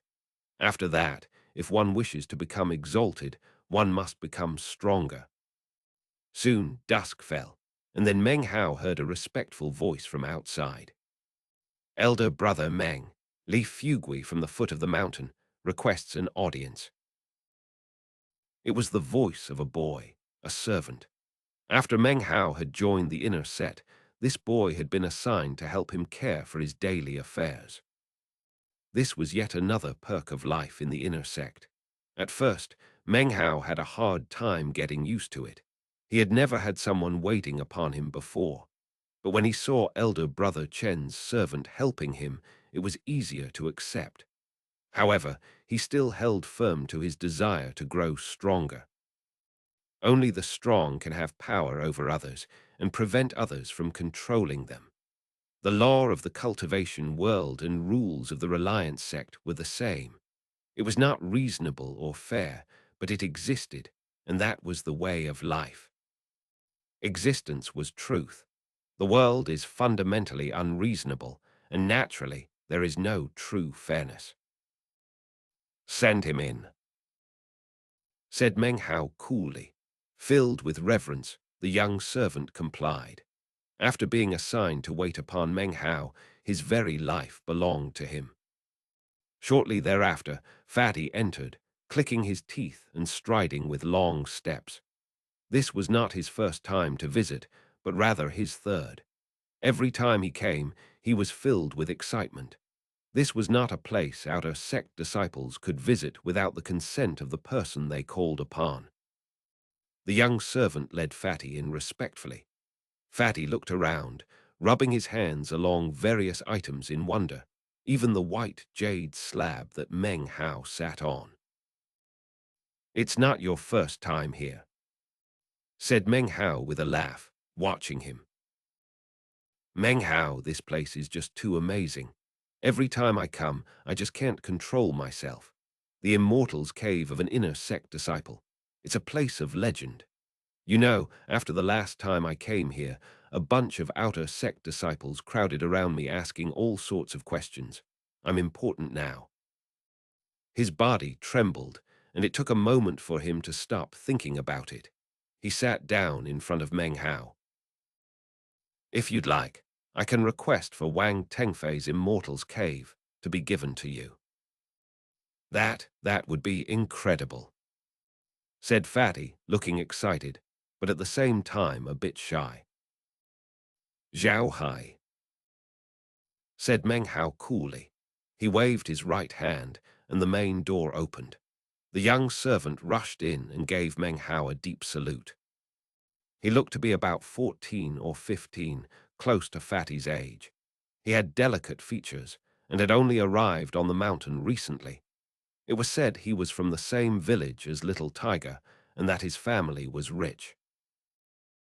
Take my spirit tablet to the cave dispensing pavilion and retrieve the jade slip to Wang Tengfei's Immortal's Cave. He waved his hand, and a white jade slip flew out into the young servant's hand. The young servant accepted the assignment, then left with a respectful expression on his face. Meng Hao, when are you going to come down off the mountain? Asked Fatty eagerly. I promised the outer sect disciples you would go to inspect them. You can't go back on your word, I promised them. Grand Master, Aoyang said that I would preside over the next pill distribution day. He said with a smile. I believe that would be the day after tomorrow. The two of them had entered the sect together 3 years ago. A deep friendship had long since grown between the two of them. Great, the day after tomorrow it is. Oh, right, our business has been doing well in the past half-month. I already separated out your 80%. He handed a bag of holding to Meng Hao, looking pleased with himself. It seemed he too understood the meaning of the Reliance sect. With Meng Hao to rely on, who in the outer sect would dare to even say one wrong word to him? Even better, the beautiful female disciples of the outer sect had begun to fawn over him until he fairly floated in the air. For the moment, Fatty was quite popular. Has Shangyuan Zhu caused you any problems recently? Asked Meng Hao suddenly, his eyes flashing. Nobody has seen that bastard recently, replied Fatty, his voice becoming grave. I've assigned a disciple to do some spying for me, and he said that Shangyuan Zhu sits in secluded meditation all day. He never comes out. Just be careful, he warned, and not for the first time. If anything happens, snap the message token I gave you. Soon, the young servant Zhao Hai returned with the jade slip to Wang Tengfei's Immortal's Cave. Meng Hao gave it to Fatty. The two of them laughed and chatted deep into the night. It seemed Fatty didn't want to leave. In fact, he seemed to be growing more excited. Meng Hao was surprised at this, but when he remembered what day it was, and laughed. Today is the day medicinal fruits are distributed in the inner sect, said Meng Hao. Fatty licked his lips and nodded, his heart filled with envy at the differences between the inner and outer sect disciples. Every month medicinal fruits were distributed, a special type of spiritual fruit infused with medicinal pills. The fruit itself tasted like a medicinal pill, but was much more effective than ordinary medicinal pills. Inner sect disciples received the fruits once per month. After the time it takes an incense stick to burn, the young servant Zhao Hai entered. He actually despised Fatty, but didn't show even the slightest hint of it on his face. In his hands, he carried the medicinal fruits, wrapped up in a large green leaf. A delicate aroma wafted out from it, causing Zhao Hai to swallow deeply. He put the fruits down and then left. When the large leaf was removed, the medicinal fragrance filled the air. Inside the leaf were two small, semi-transparent, light red fruits. They seemed so delicate that they might break if you touched them. Inside, each one could just barely be seen a medicinal pill. Fatty's eyes went wide. He had never eaten medicinal fruit before, but had heard it mentioned recently by some outer sect disciples. After making some inquiries, he had discovered the distribution date, and so had hurried eagerly to visit Meng Hao. He picked up one of the fruits and put it into his mouth. He bit down, then swallowed, and a delicious flavor filled his mouth. Then a hot sensation filled his head and spread out through his whole body. Amazing, amazing. I must be the first outer sect disciple to ever eat a medicinal fruit. When word gets out, the girls will be envious to death. Everyone will be envious of Master Fatty's good fortune. It suddenly seemed as if he had remembered something, and he snapped his mouth shut, not letting any of the fragrant aroma escape.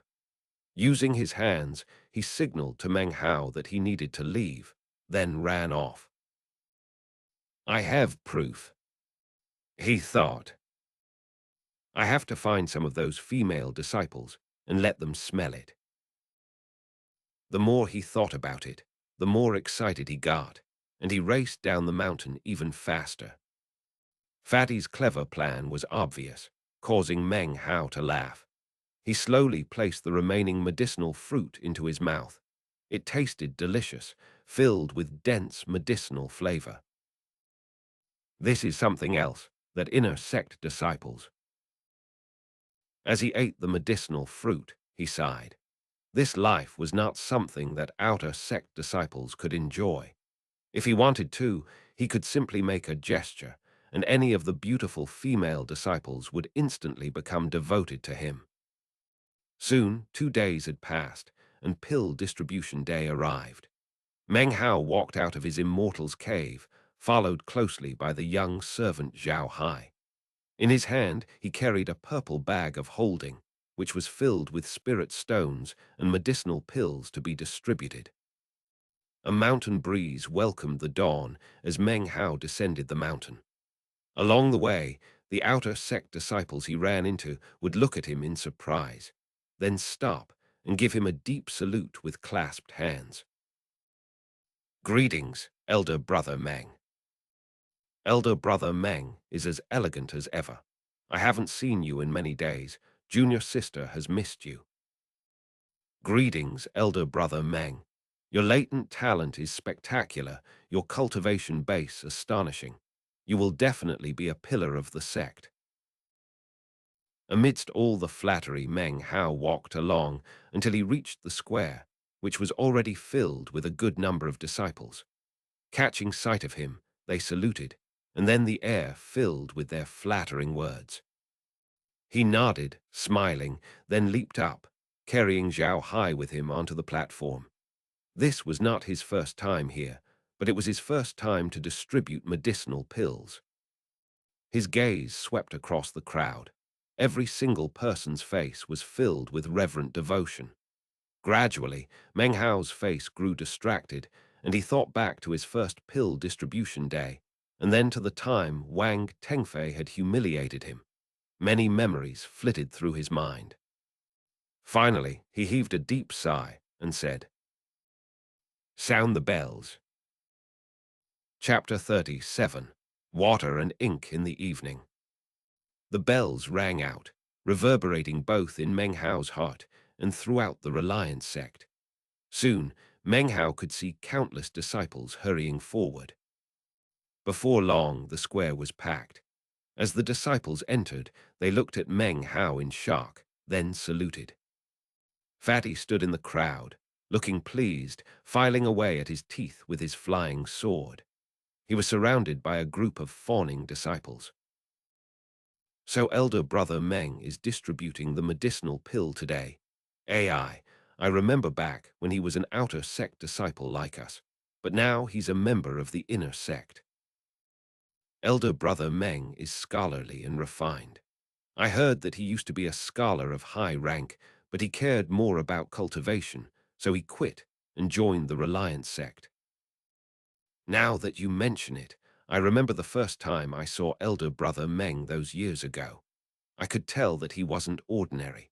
During his whole fight with Wang Tengfei, I knew that elder brother Meng would achieve victory. The buzz of conversation filled the air, eventually reaching Meng Hao's ears. He let out a dry cough. Even though it was a relatively quiet cough, it caused all the disciples in the square to suddenly go silent. They looked up at him respectfully. The morning sun shone down onto his silver robe, and he truly looked like a celestial being. Meng Hao caught sight of Zhou Kai in the crowd. His face looked conflicted. Then Meng Hao caught sight of Samba Yin Tianlong, who gave him a forced smile. He also saw the other Qi condensation, fourth-level disciples whom he recognized from that day. When his gaze fell upon them, their faces filled with ingratiating looks. He even saw Cao Yang, standing there trembling. "Today, I shall preside over pill distribution," said Meng Hao. He was a scholar, so he had no need to prepare words. He just spoke naturally. When he spoke, his words carried force, piercing into the hearts of the onlookers. "Fellow disciples, please devote yourself to cultivation, and eventually you will pass the 6th level. I look forward to that day, when the Reliance Inner Sect has one more member." The force of his words came not from his cultivation base, but rather his status as an inner sect disciple. "We will remember elder brother Meng's admonitions." Several people below spoke out, faces filled with emotion as if they had just heard the voice of heaven. One after another, they saluted Meng Hao. Soon everyone was repeating the words, until the whole square spoke together in harmony. Meng Hao took the bag of holding from the young servant at his side, opened it, and waved his sleeve. Medicinal pills and spirit stones shot out to everyone. After that, his right hand flashed over the bag of holding, then held up a milky white medicinal pill. It emanated white aura and a fragrant aroma. It seemed as if it contained the glow of dawn. It's a white spirit pill. That pill is extraordinarily effective for anyone of the 4th level of Qi condensation or lower. They haven't distributed one for a long time. Finally, one appears. Soon, everyone in the square below was breathing heavily, staring at the medicinal pill in Meng Hao's hand. His eyes scanned the crowd. Fatty was smiling. This pill wasn't anything rare as far as he was concerned. He already had a few in his bag of holding, which Meng Hao had given him. "This pill is extraordinary. All of you must surely know that I plan to give this only to a suitable disciple. And yet, I, Meng Hao, keep old friendships in mind. I just caught sight of an old friend, so I shall bestow the pill to him." His gaze fell onto Cao Yang, who suddenly began to tremble. Meng Hao flicked his right hand, and the pill shot forth. "I'm finished," thought Cao Yang, looking like he was about to cry. "I'll be recuperating from the injuries for months." He wailed inside, and now he knew that Meng Hao could hold a grudge. Even though he had become an inner sect disciple, he had not forgotten about all the things that had happened before. As the lights in the square faded, Meng Hao flicked his sleeve and left, not staying behind to watch the fighting break out.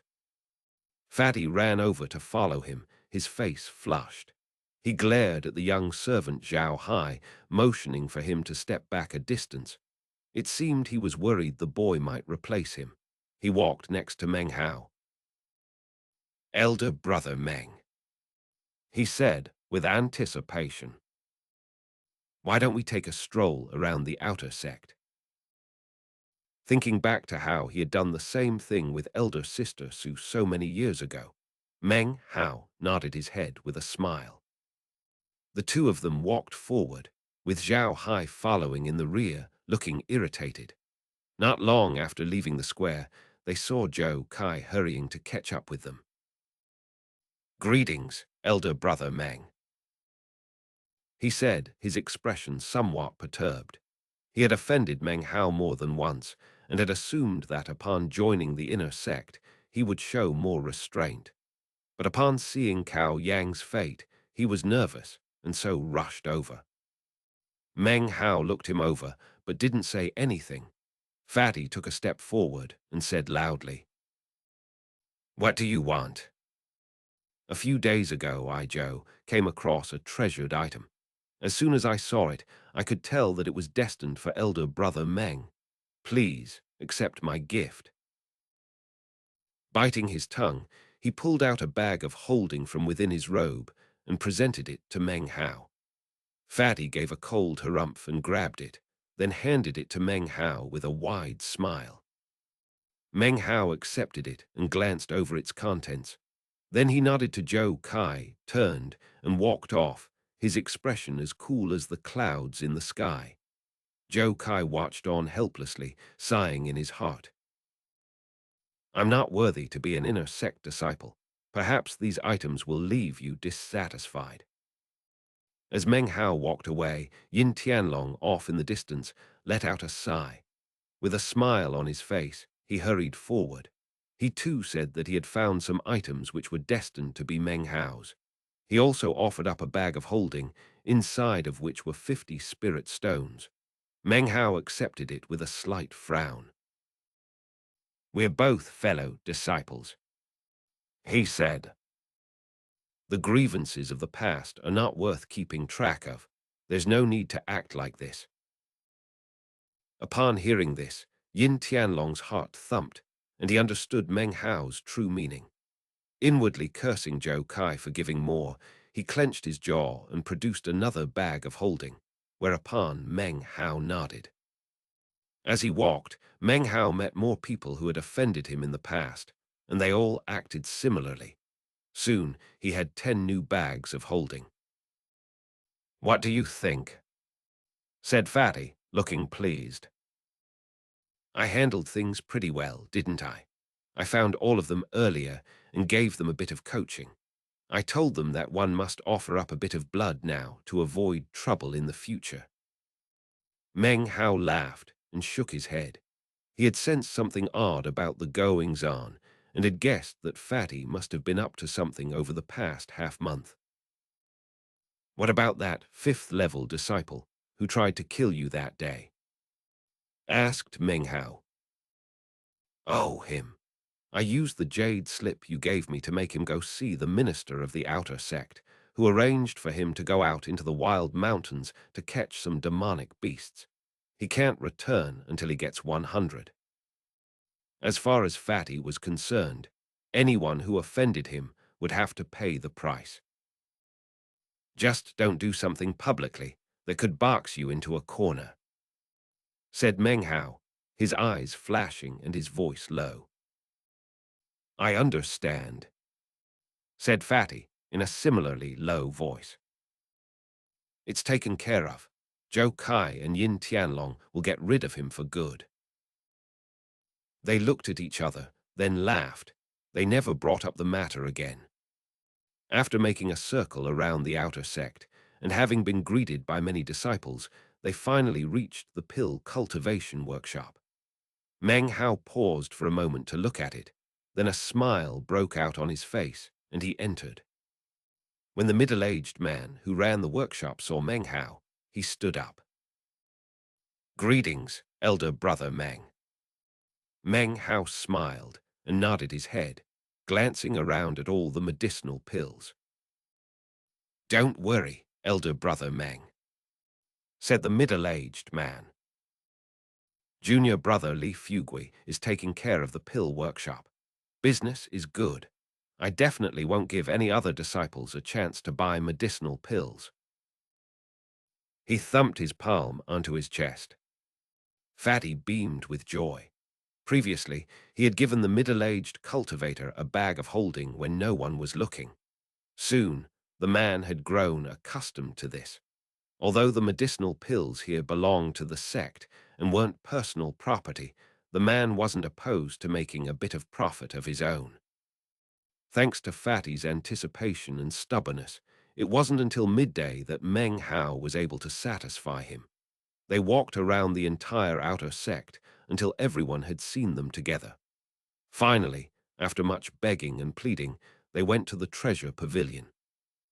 The shrewd-looking man at the treasure pavilion had been waiting outside for some time. When he saw Meng Hao approaching, he made a long, grand salute, then in a loud, clear voice said, "Treasure Pavilion disciple son Tiandi gives greetings to elder brother Meng. Elder brother Meng is a dragon among men, powerful and imposing beyond the ordinary." The man was not very educated, and his words were a bit over the top. His expression was one of excitement, but inside he was a bit worried, although only he knew that. He feared that Meng Hao would bring up the matter of him cheating him all those years back. He glanced at the eager-looking Fatty. Fatty cleared his throat. "My friend here wants me to go in to take a treasure," he said, sounding a bit embarrassed. "If it breaks any rules, you can place the blame on him." Meng Hao was a loss for word. Finally, he went in with Fatty to inspect the treasure pavilion. After a while, they left, despite Fatty's pleas to stay. By the time Meng Hao arrived back at the East Mountain, the sun was beginning to set. He sat down on a boulder outside the Immortal's cave, thinking about the day's events. Now he had an even deeper understanding of what it meant to be a member of the inner sect. As evening fell, Meng Hao looked out at the rosy sky. Then he noticed that off in the distance, a woman approached. She looked like some sort of celestial being, wearing a silver robe, with long black hair and a pale face that was beautiful even though she wore no makeup whatsoever. Her face, though cold, seemed to Meng Hao to contain something delicate and touching. "Elder Sister Sue," said Meng Hao, cupping his hands in greeting. "Congratulations, you've become a member of the inner sect." Just like her name, Elder Sister Sue was cold and cheerless. That was her personality, and yet she didn't treat everyone coldly. For example, upon hearing her young servant mention Meng Hao, she had come here to see him. Meng Hao smiled, standing next to her. Their long robes rippled in the mountain breeze. "Today I went to the pill cultivation workshop and traded for another cosmetic cultivation pill." He lifted it up and handed it to her. She said nothing, looking at the pill for a while, then eventually accepting it. She stood there with him, silently looking off into the rosy horizon. She was incredibly beautiful, seemingly flawless, like jade. The glow of the setting sun reflected off her, increasing her beauty. Time seemed to come to a standstill. As they stood there on the East Mountain, their shadows merged together in the evening sun, like ink blending with water. It was something which would last for an eternity. The evening sunlight slowly faded past the horizon, and then the moon peeked out. Finally, elder sister Sue turned and began to walk off. She had only taken 5 steps before she stopped. "I went to the pill cultivation workshop. The cosmetic cultivation pill you gave me before wasn't purchased by you." With that, she left, not looking back. Meng Hao stared in shock and wasn't even able to react until some time had passed. He scratched his head. His eyes gradually filled with light. He had never imagined that something like this would happen, and yet it seemed it had. Chapter 38.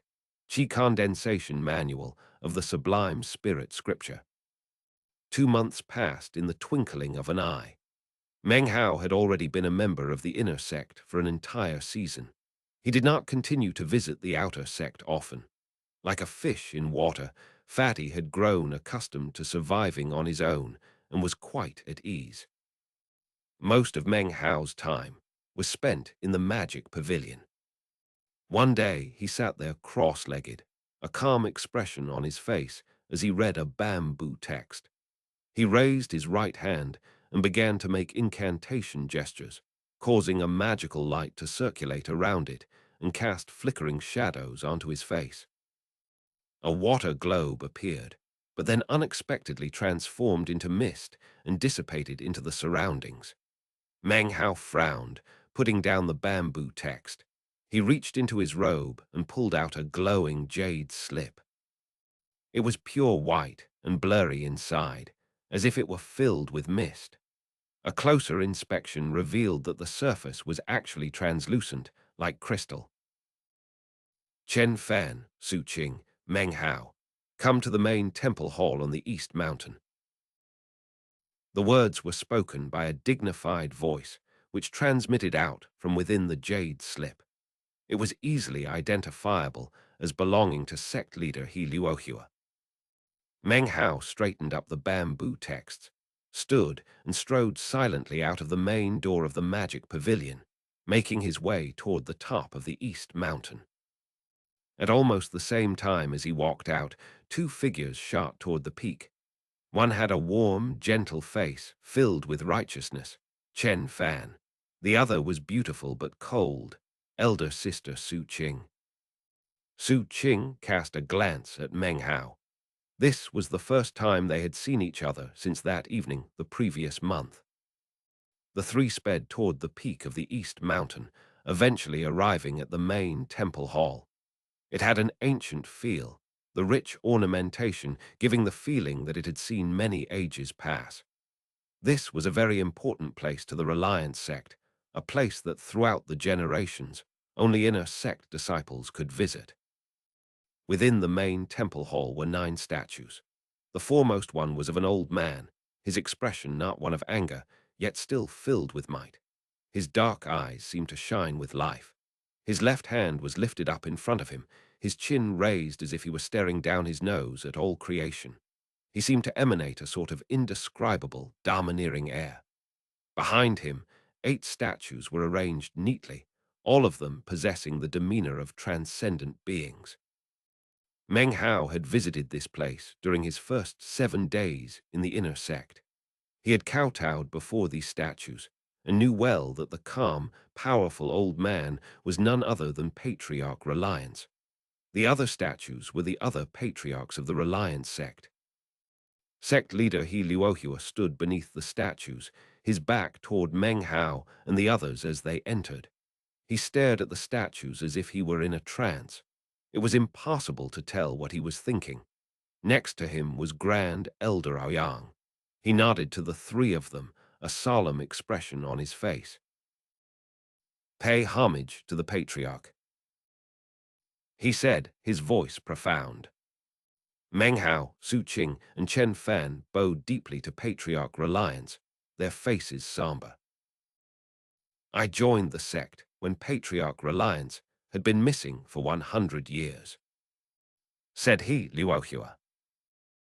At that time, the Reliance sect was still in its glory days. He sighed and turned around.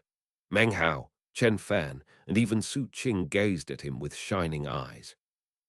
He was silent a moment, before slowly continuing. "You have read about Patriarch Reliance in the ancient records, and know how glorious our Reliance sect used to be. We even had a complete understanding of the 3 levels of foundation establishment. I've called you here today to explain the complete truth. The former glory of the Reliance sect was all due to Patriarch Reliance. Because of his cultivation base, he dominated the entire state of Zhao. His reputation even shook the southern domain. All of that was because of one of the manuals of the sublime spirit scripture." As He Luohua spoke, Chen Fan's eyes began to shine brightly. Even Su Qing's grew sharp. Only Meng Hao stared blankly. He had no idea what the sublime spirit scripture was.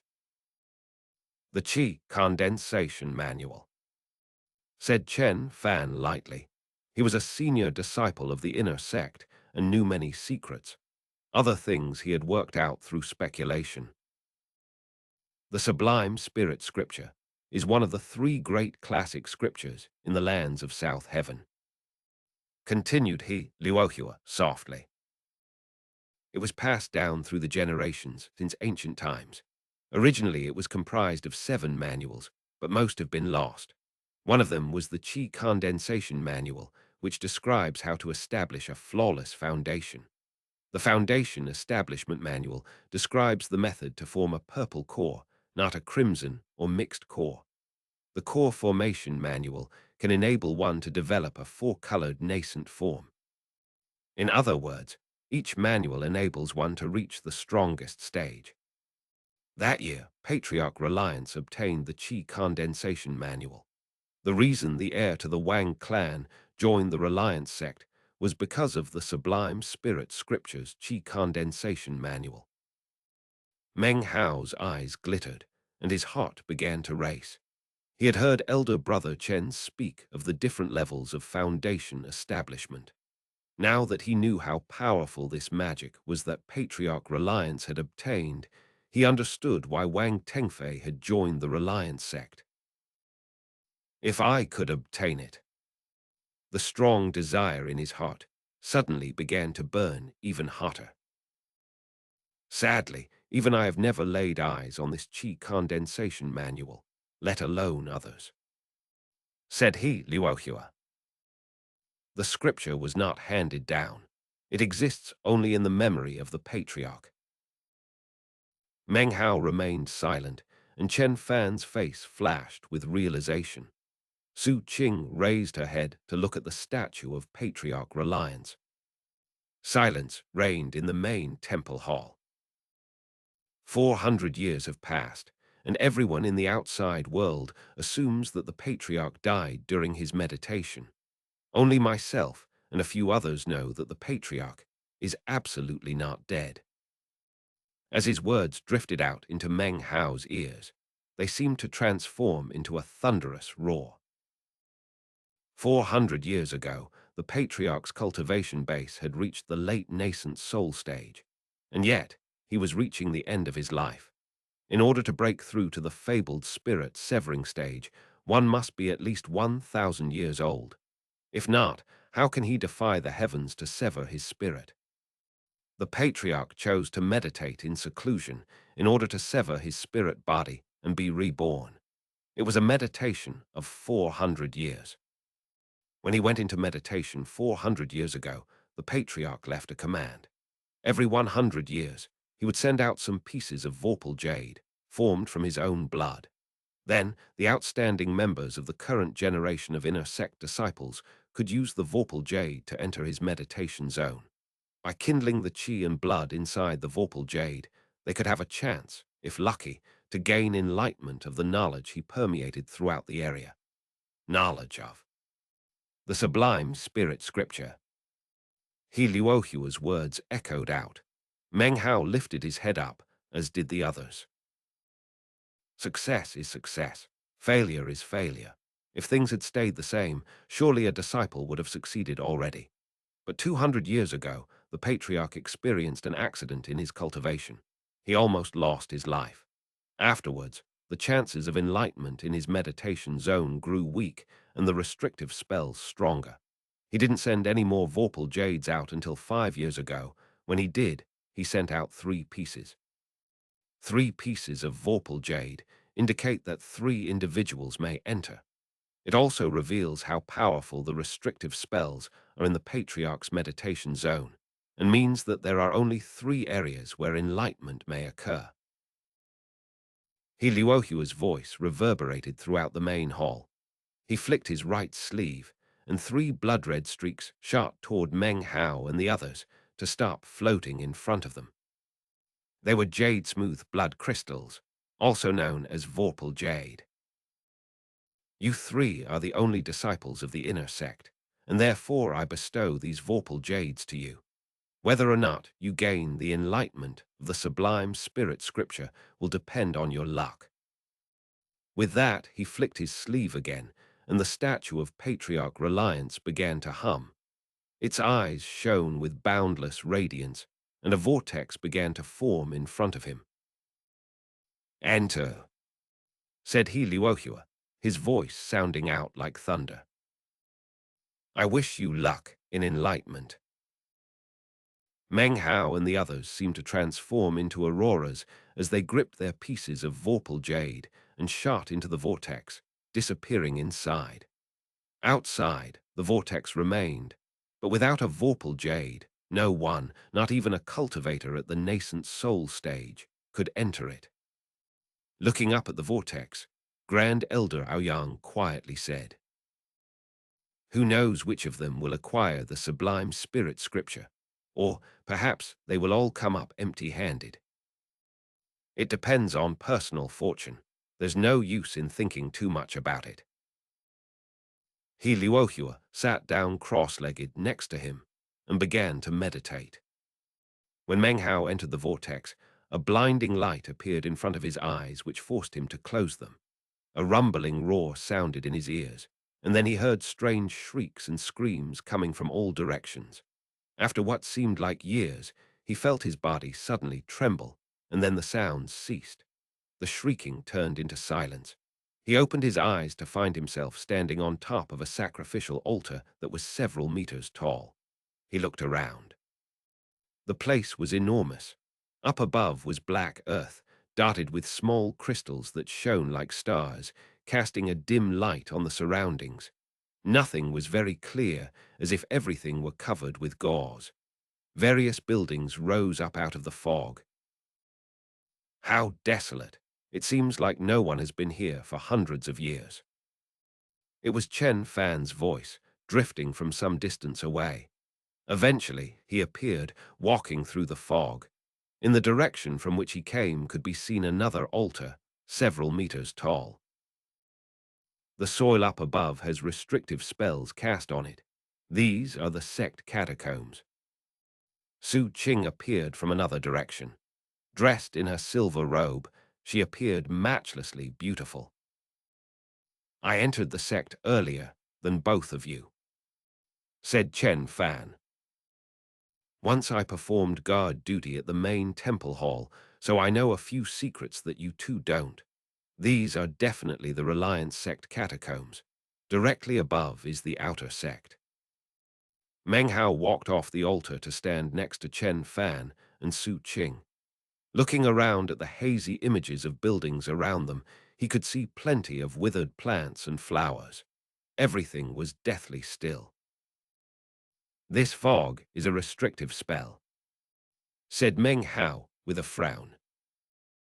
"It's making everything appear to be black and white, no color whatsoever." "Precisely," said Chen Fan with a serious look. "Don't attempt to touch it. Because of the Patriarch's weak state, he's lost control of it. Let us use our vorpal jades to find our places of enlightenment." He looked at them. "We don't know how much time we will have to gain enlightenment. Let's all wait for each other, then leave together. Junior Sister Su, Junior Brother Meng, I wish you success." He cast his spiritual power into the vorpal jade, whereupon it emitted a blood-red glow and began to drift away. Chen Fan followed, soon disappearing into the distance. Su Qing nodded at Meng Hao, then followed the blood-red glow of her vorpal jade in a different direction. Meng Hao looked around, then was about to activate his own vorpal jade when suddenly a shrill shriek rang out. It grew closer and closer until it seemed to be only about 30 meters away. Chapter 39, Patriarch Reliance. Meng Hao's expression changed. He suddenly saw the fog roiling, and then about 30 meters away a shrieking man appeared. He wore a long, tattered robe as he charged toward Meng Hao. He emanated a fierce heat, which transformed into a ruthless killing aura. Seeing him approach, Meng Hao retreated as fast as possible. This turn of events had happened too quickly. The figure advanced rapidly, and in the blink of an eye it was only 9 meters away. Suddenly, it caught sight of the vorpal jade in his hand, and its eyes filled with dread and fear. Meng Hao's heart churned. He poured the spiritual power from within his body into the vorpal jade, and suddenly it began to glow blood-red. It illuminated the man in the dilapidated robe, allowing Meng Hao to see him clearly. He was middle-aged, his body gaunt, like some sort of evil spirit.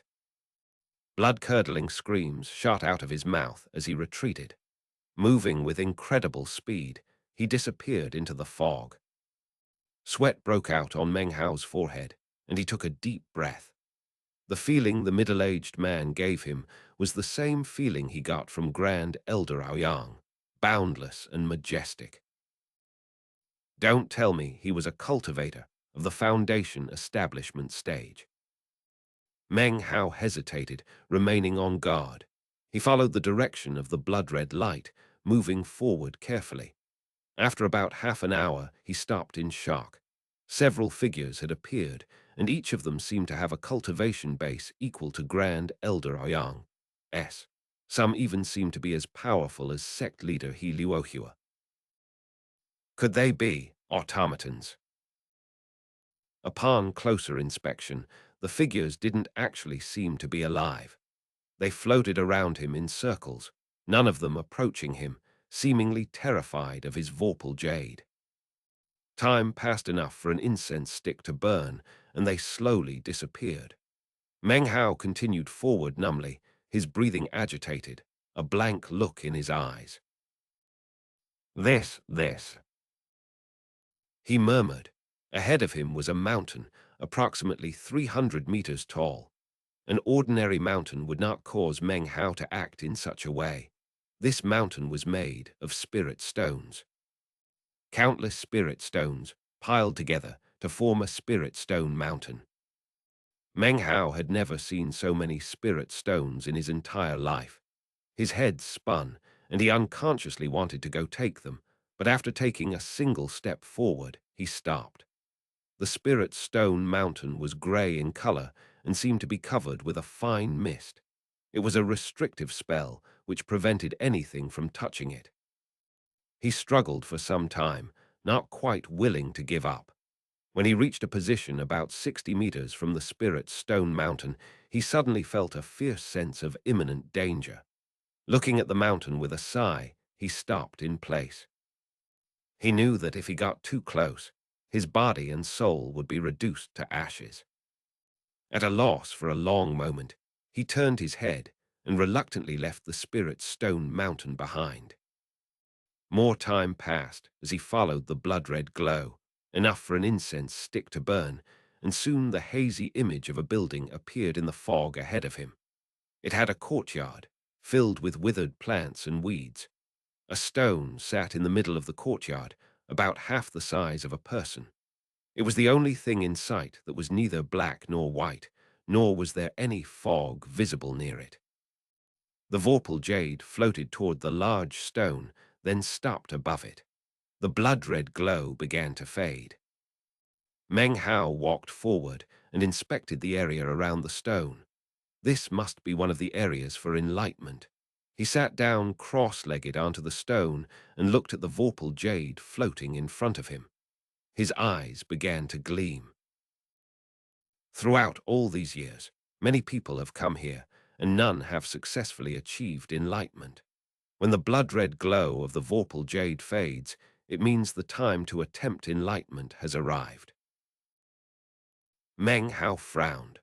A strong desire burned in his heart to acquire the secrets of the qi condensation manual.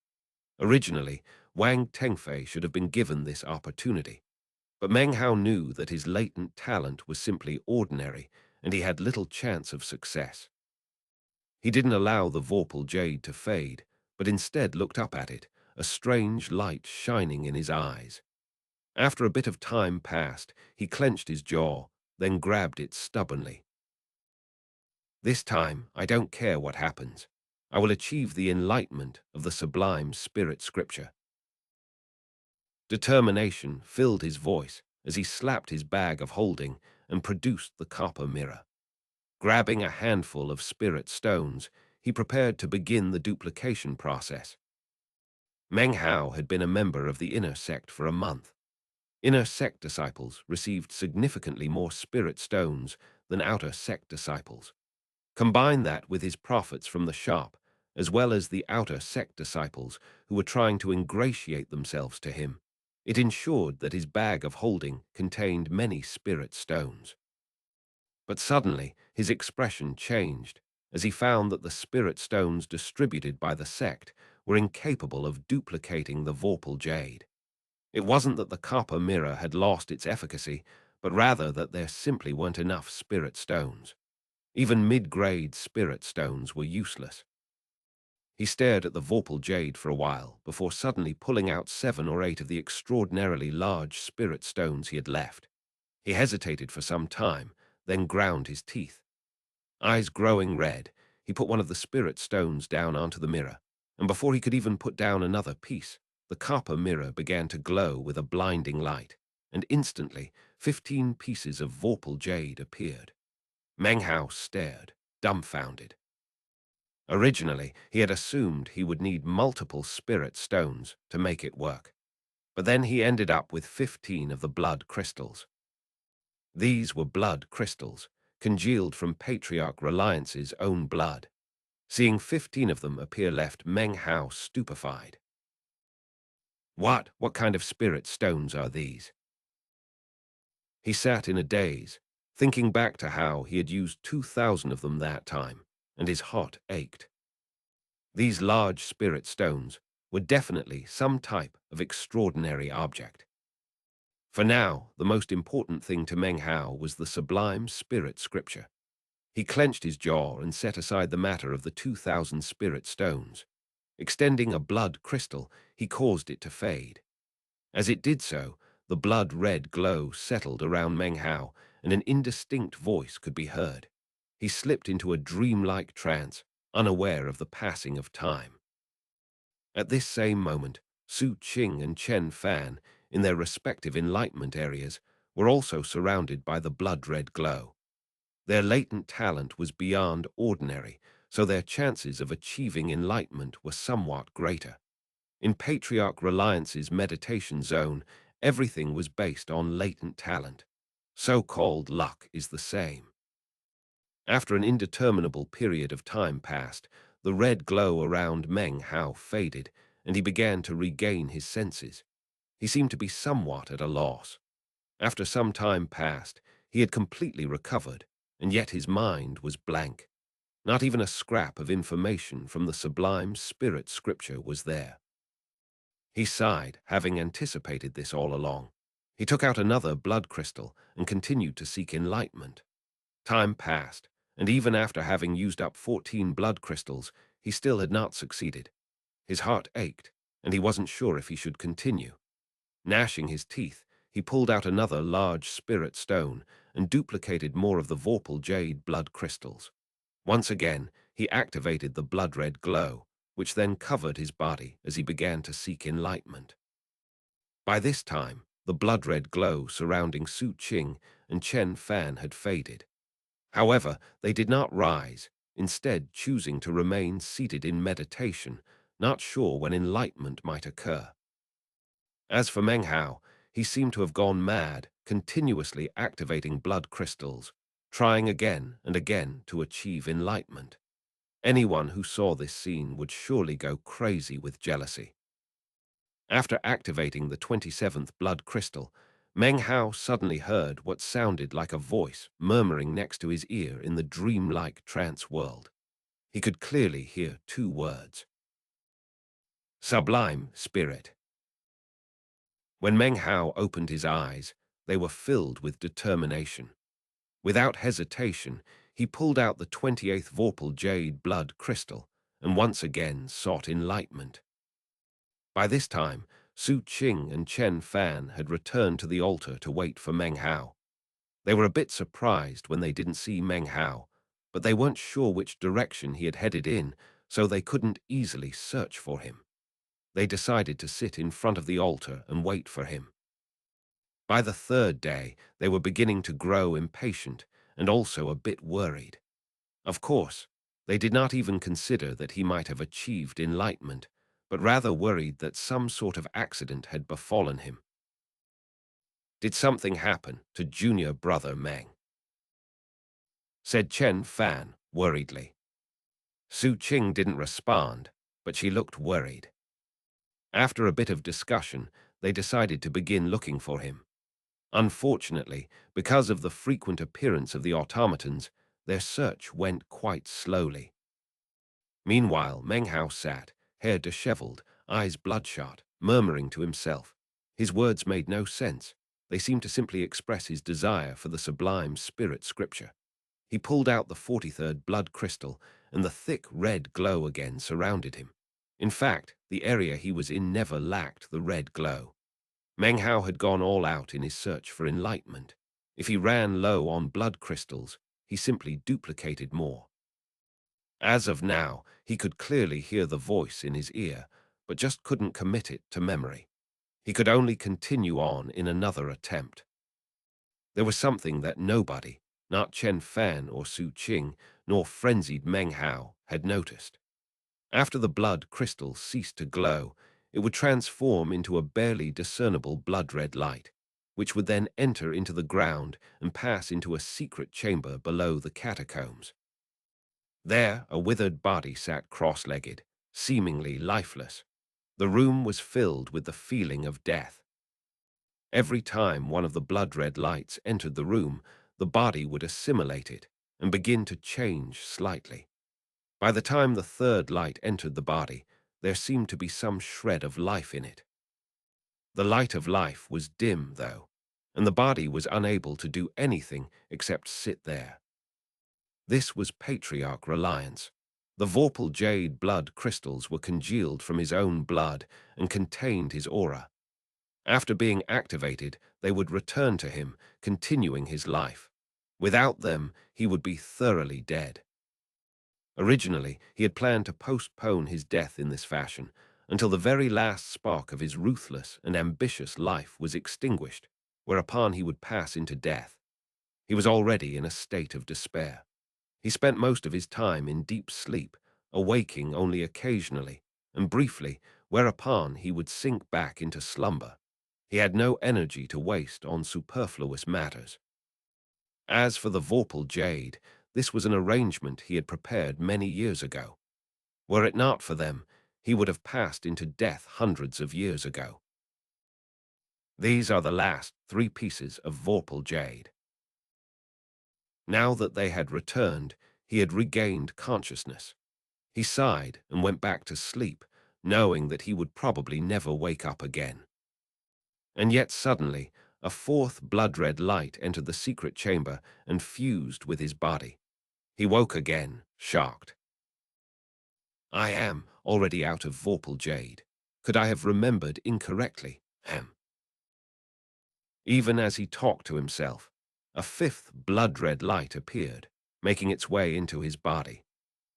He observed, dumbstruck, as a 6th, 7th, 8th blood-red light appeared. By the 3rd day, countless blood-red lights had appeared, one after another, continuously fusing with his body. Patriarch Reliance's heart surged with excitement, and his face filled with hope. Suddenly his eyes opened. These, holy hell, these are clearly not my blood, but they are definitely my blood crystals. What's going on? What the hell is going on? Chapter 40. Sublime Spirit Scripture. At the same moment that Patriarch Reliance opened his eyes, Meng Hao activated the 50th Vorpal jade blood crystal. His head vibrated violently, and a scriptural text floated around him.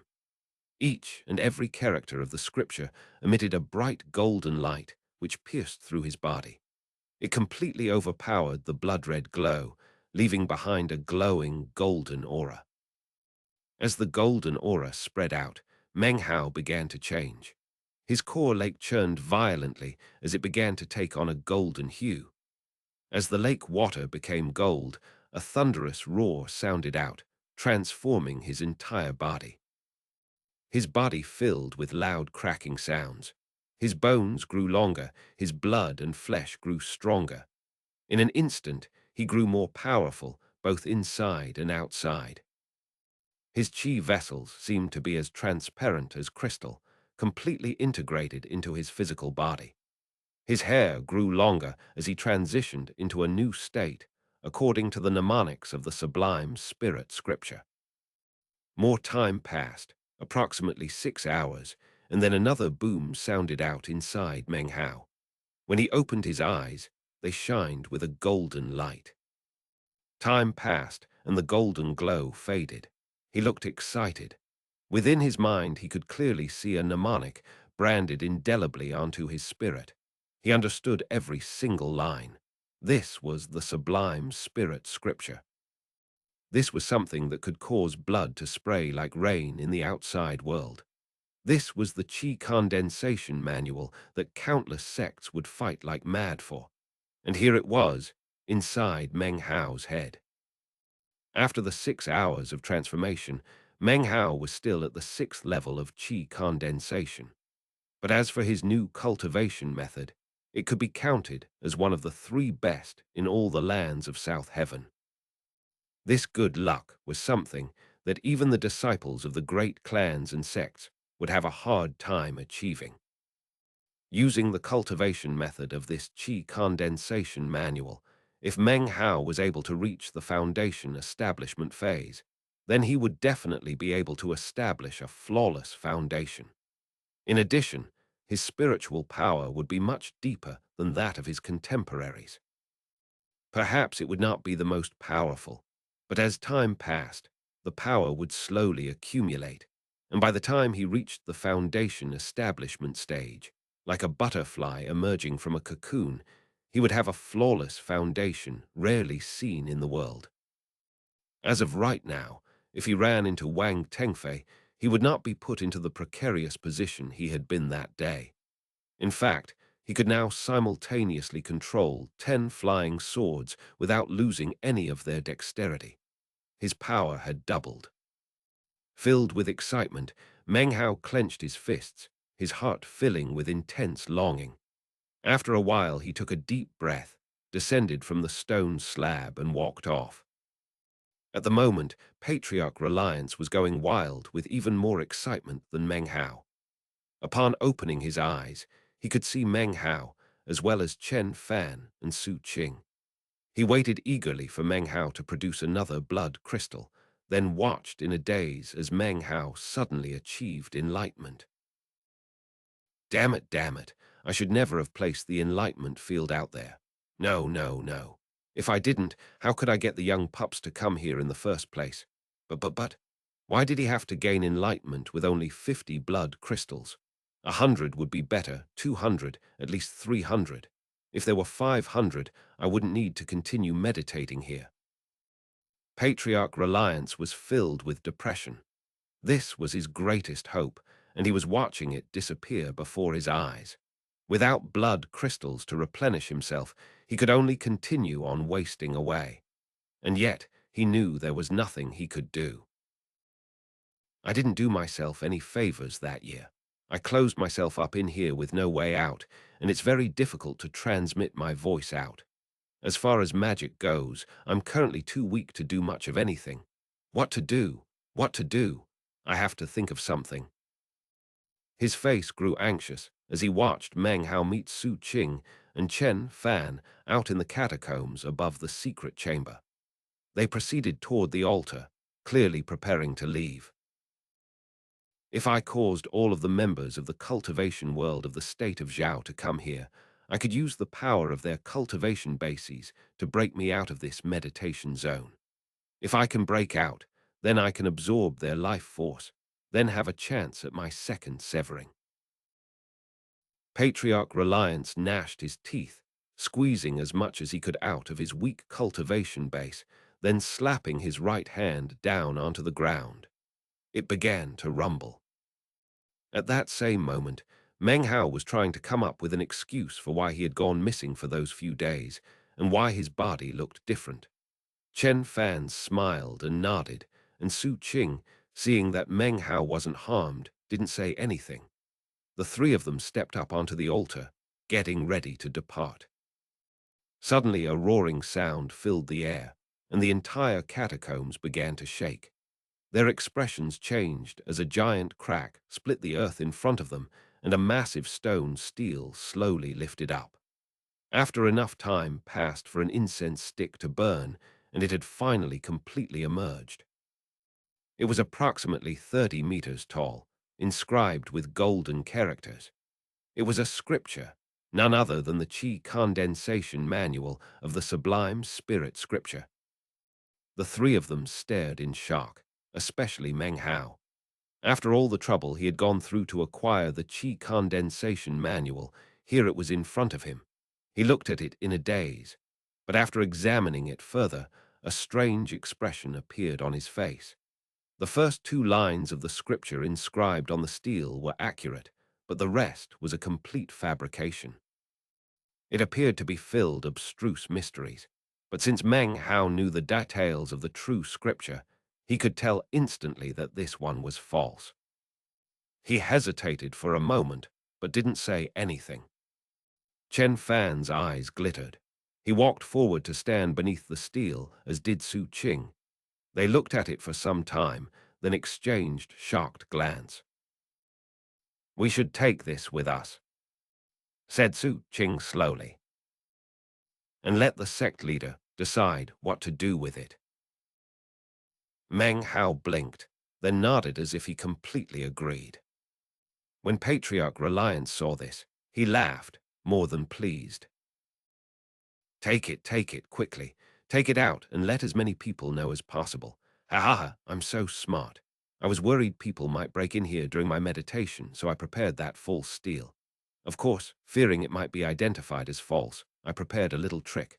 Once it's removed from this place, it will project a sign into the sky which people in all directions will be able to see. Originally, it was designed to cause harm, but now it's going to be quite helpful to me. Excellent. Excellent. Excitement filled Patriarch Reliance's heart, but then suddenly his eyes widened. "We must not," said Chen Fan in a dignified voice. After examining the steel carefully, his face filled with resolution. He shook his head, looking at Meng Hao and Su Qing. "This steel is extremely important. If we take it out, then we would be bringing calamity upon the sect. If an outsider learned of its existence, it could bring about our destruction. Let's each of us use a jade slip to make a copy of the scripture inscribed onto the steel. That way, we can take the contents out, but leave the steel in place. That is the safest method." Chen Fan's face was filled with sincerity and righteousness. What he said was completely selfless in nature, and also took the safety of the sect into consideration. Su Qing nodded, and Meng Hao, of course, did not disagree. They immediately copied the contents onto their jade slips, then stood onto the altar and make their departure. Patriarch Reliance watched on in shock, then let out a furious howl. Damn it, I will crush this generation's sect leader. How could you let a guy like this into the inner sect? He's completely honest and upright, which I despise. In my day, everyone in the sect was dark and crafty. Take the scripture and keep it secret. That's a real disciple of my sect. As for you, you righteous little pup, you've brought about my death. Why did you have to stop them? Damn it, my cultivation base. Aye. Patriarch Reliance was so furious that his body trembled. He ground his teeth, and with an air of abandon, held his breath for a moment, then let out a low shout. He slapped the top of his own head, then spat up a mouthful of blood. The blood transformed into a shapeless blood-red glow, which then began to send a reverberating hum throughout the secret chamber. Amidst the reverberations, the blood-red glow suddenly shot toward Meng Hao and the others as they left the catacombs. As soon as they stepped foot into the main temple hall of the Reliance sect, as soon as Luohua and Grand Elder Yang saw them, before they could even open their mouths, the blood-red glow shot out. None of them noticed. Suddenly a thunderous sound rang out, and a bright light spread out, millions of meters in all directions, turning the entire sky bright red.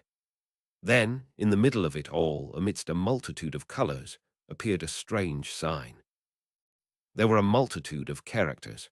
Most of the characters weren't able to be seen clearly, but two were. They read, "Sublime Spirit." The sign filled heaven and earth in all directions. The multitudinous characters of the scripture glowed brightly, especially the two characters. Sublime scripture, shining out across the entire state of Zhao. Within the three great sects of the state of Zhao, all the disciples stared up in astonishment at the strange phenomenon. Streak after rainbow-like streak flew from the various closed-door meditation zones as multiple sect patriarchs emerged. This, the Sublime Spirit Scripture. The Sublime Spirit Scripture has appeared. It appears to be located in the Reliance sect. Could it be? Could it be that the legendary Qi condensation manual really is there? In the space of a moment, powerful members of several great sects of the southern domain emerged from meditation. For the Sublime Spirit Scripture and the Qi condensation manual to appear was an exciting matter. Without hesitation, they shot from the southern domain directly toward the state of Zhao. They all feared that if they weren't fast enough, their opportunity could be lost to the other powerful southern domain clans or other sects. In the southern domain, the wind had shifted. Prismatic streaks of light shot toward the Reliance sect as nearly 20 cultivators from the three great sects of the state of Zhao moved into action. The weakest among them was of the foundation establishment stage. 6 were of the core formation stage. They cut through the sky with earth-shattering power.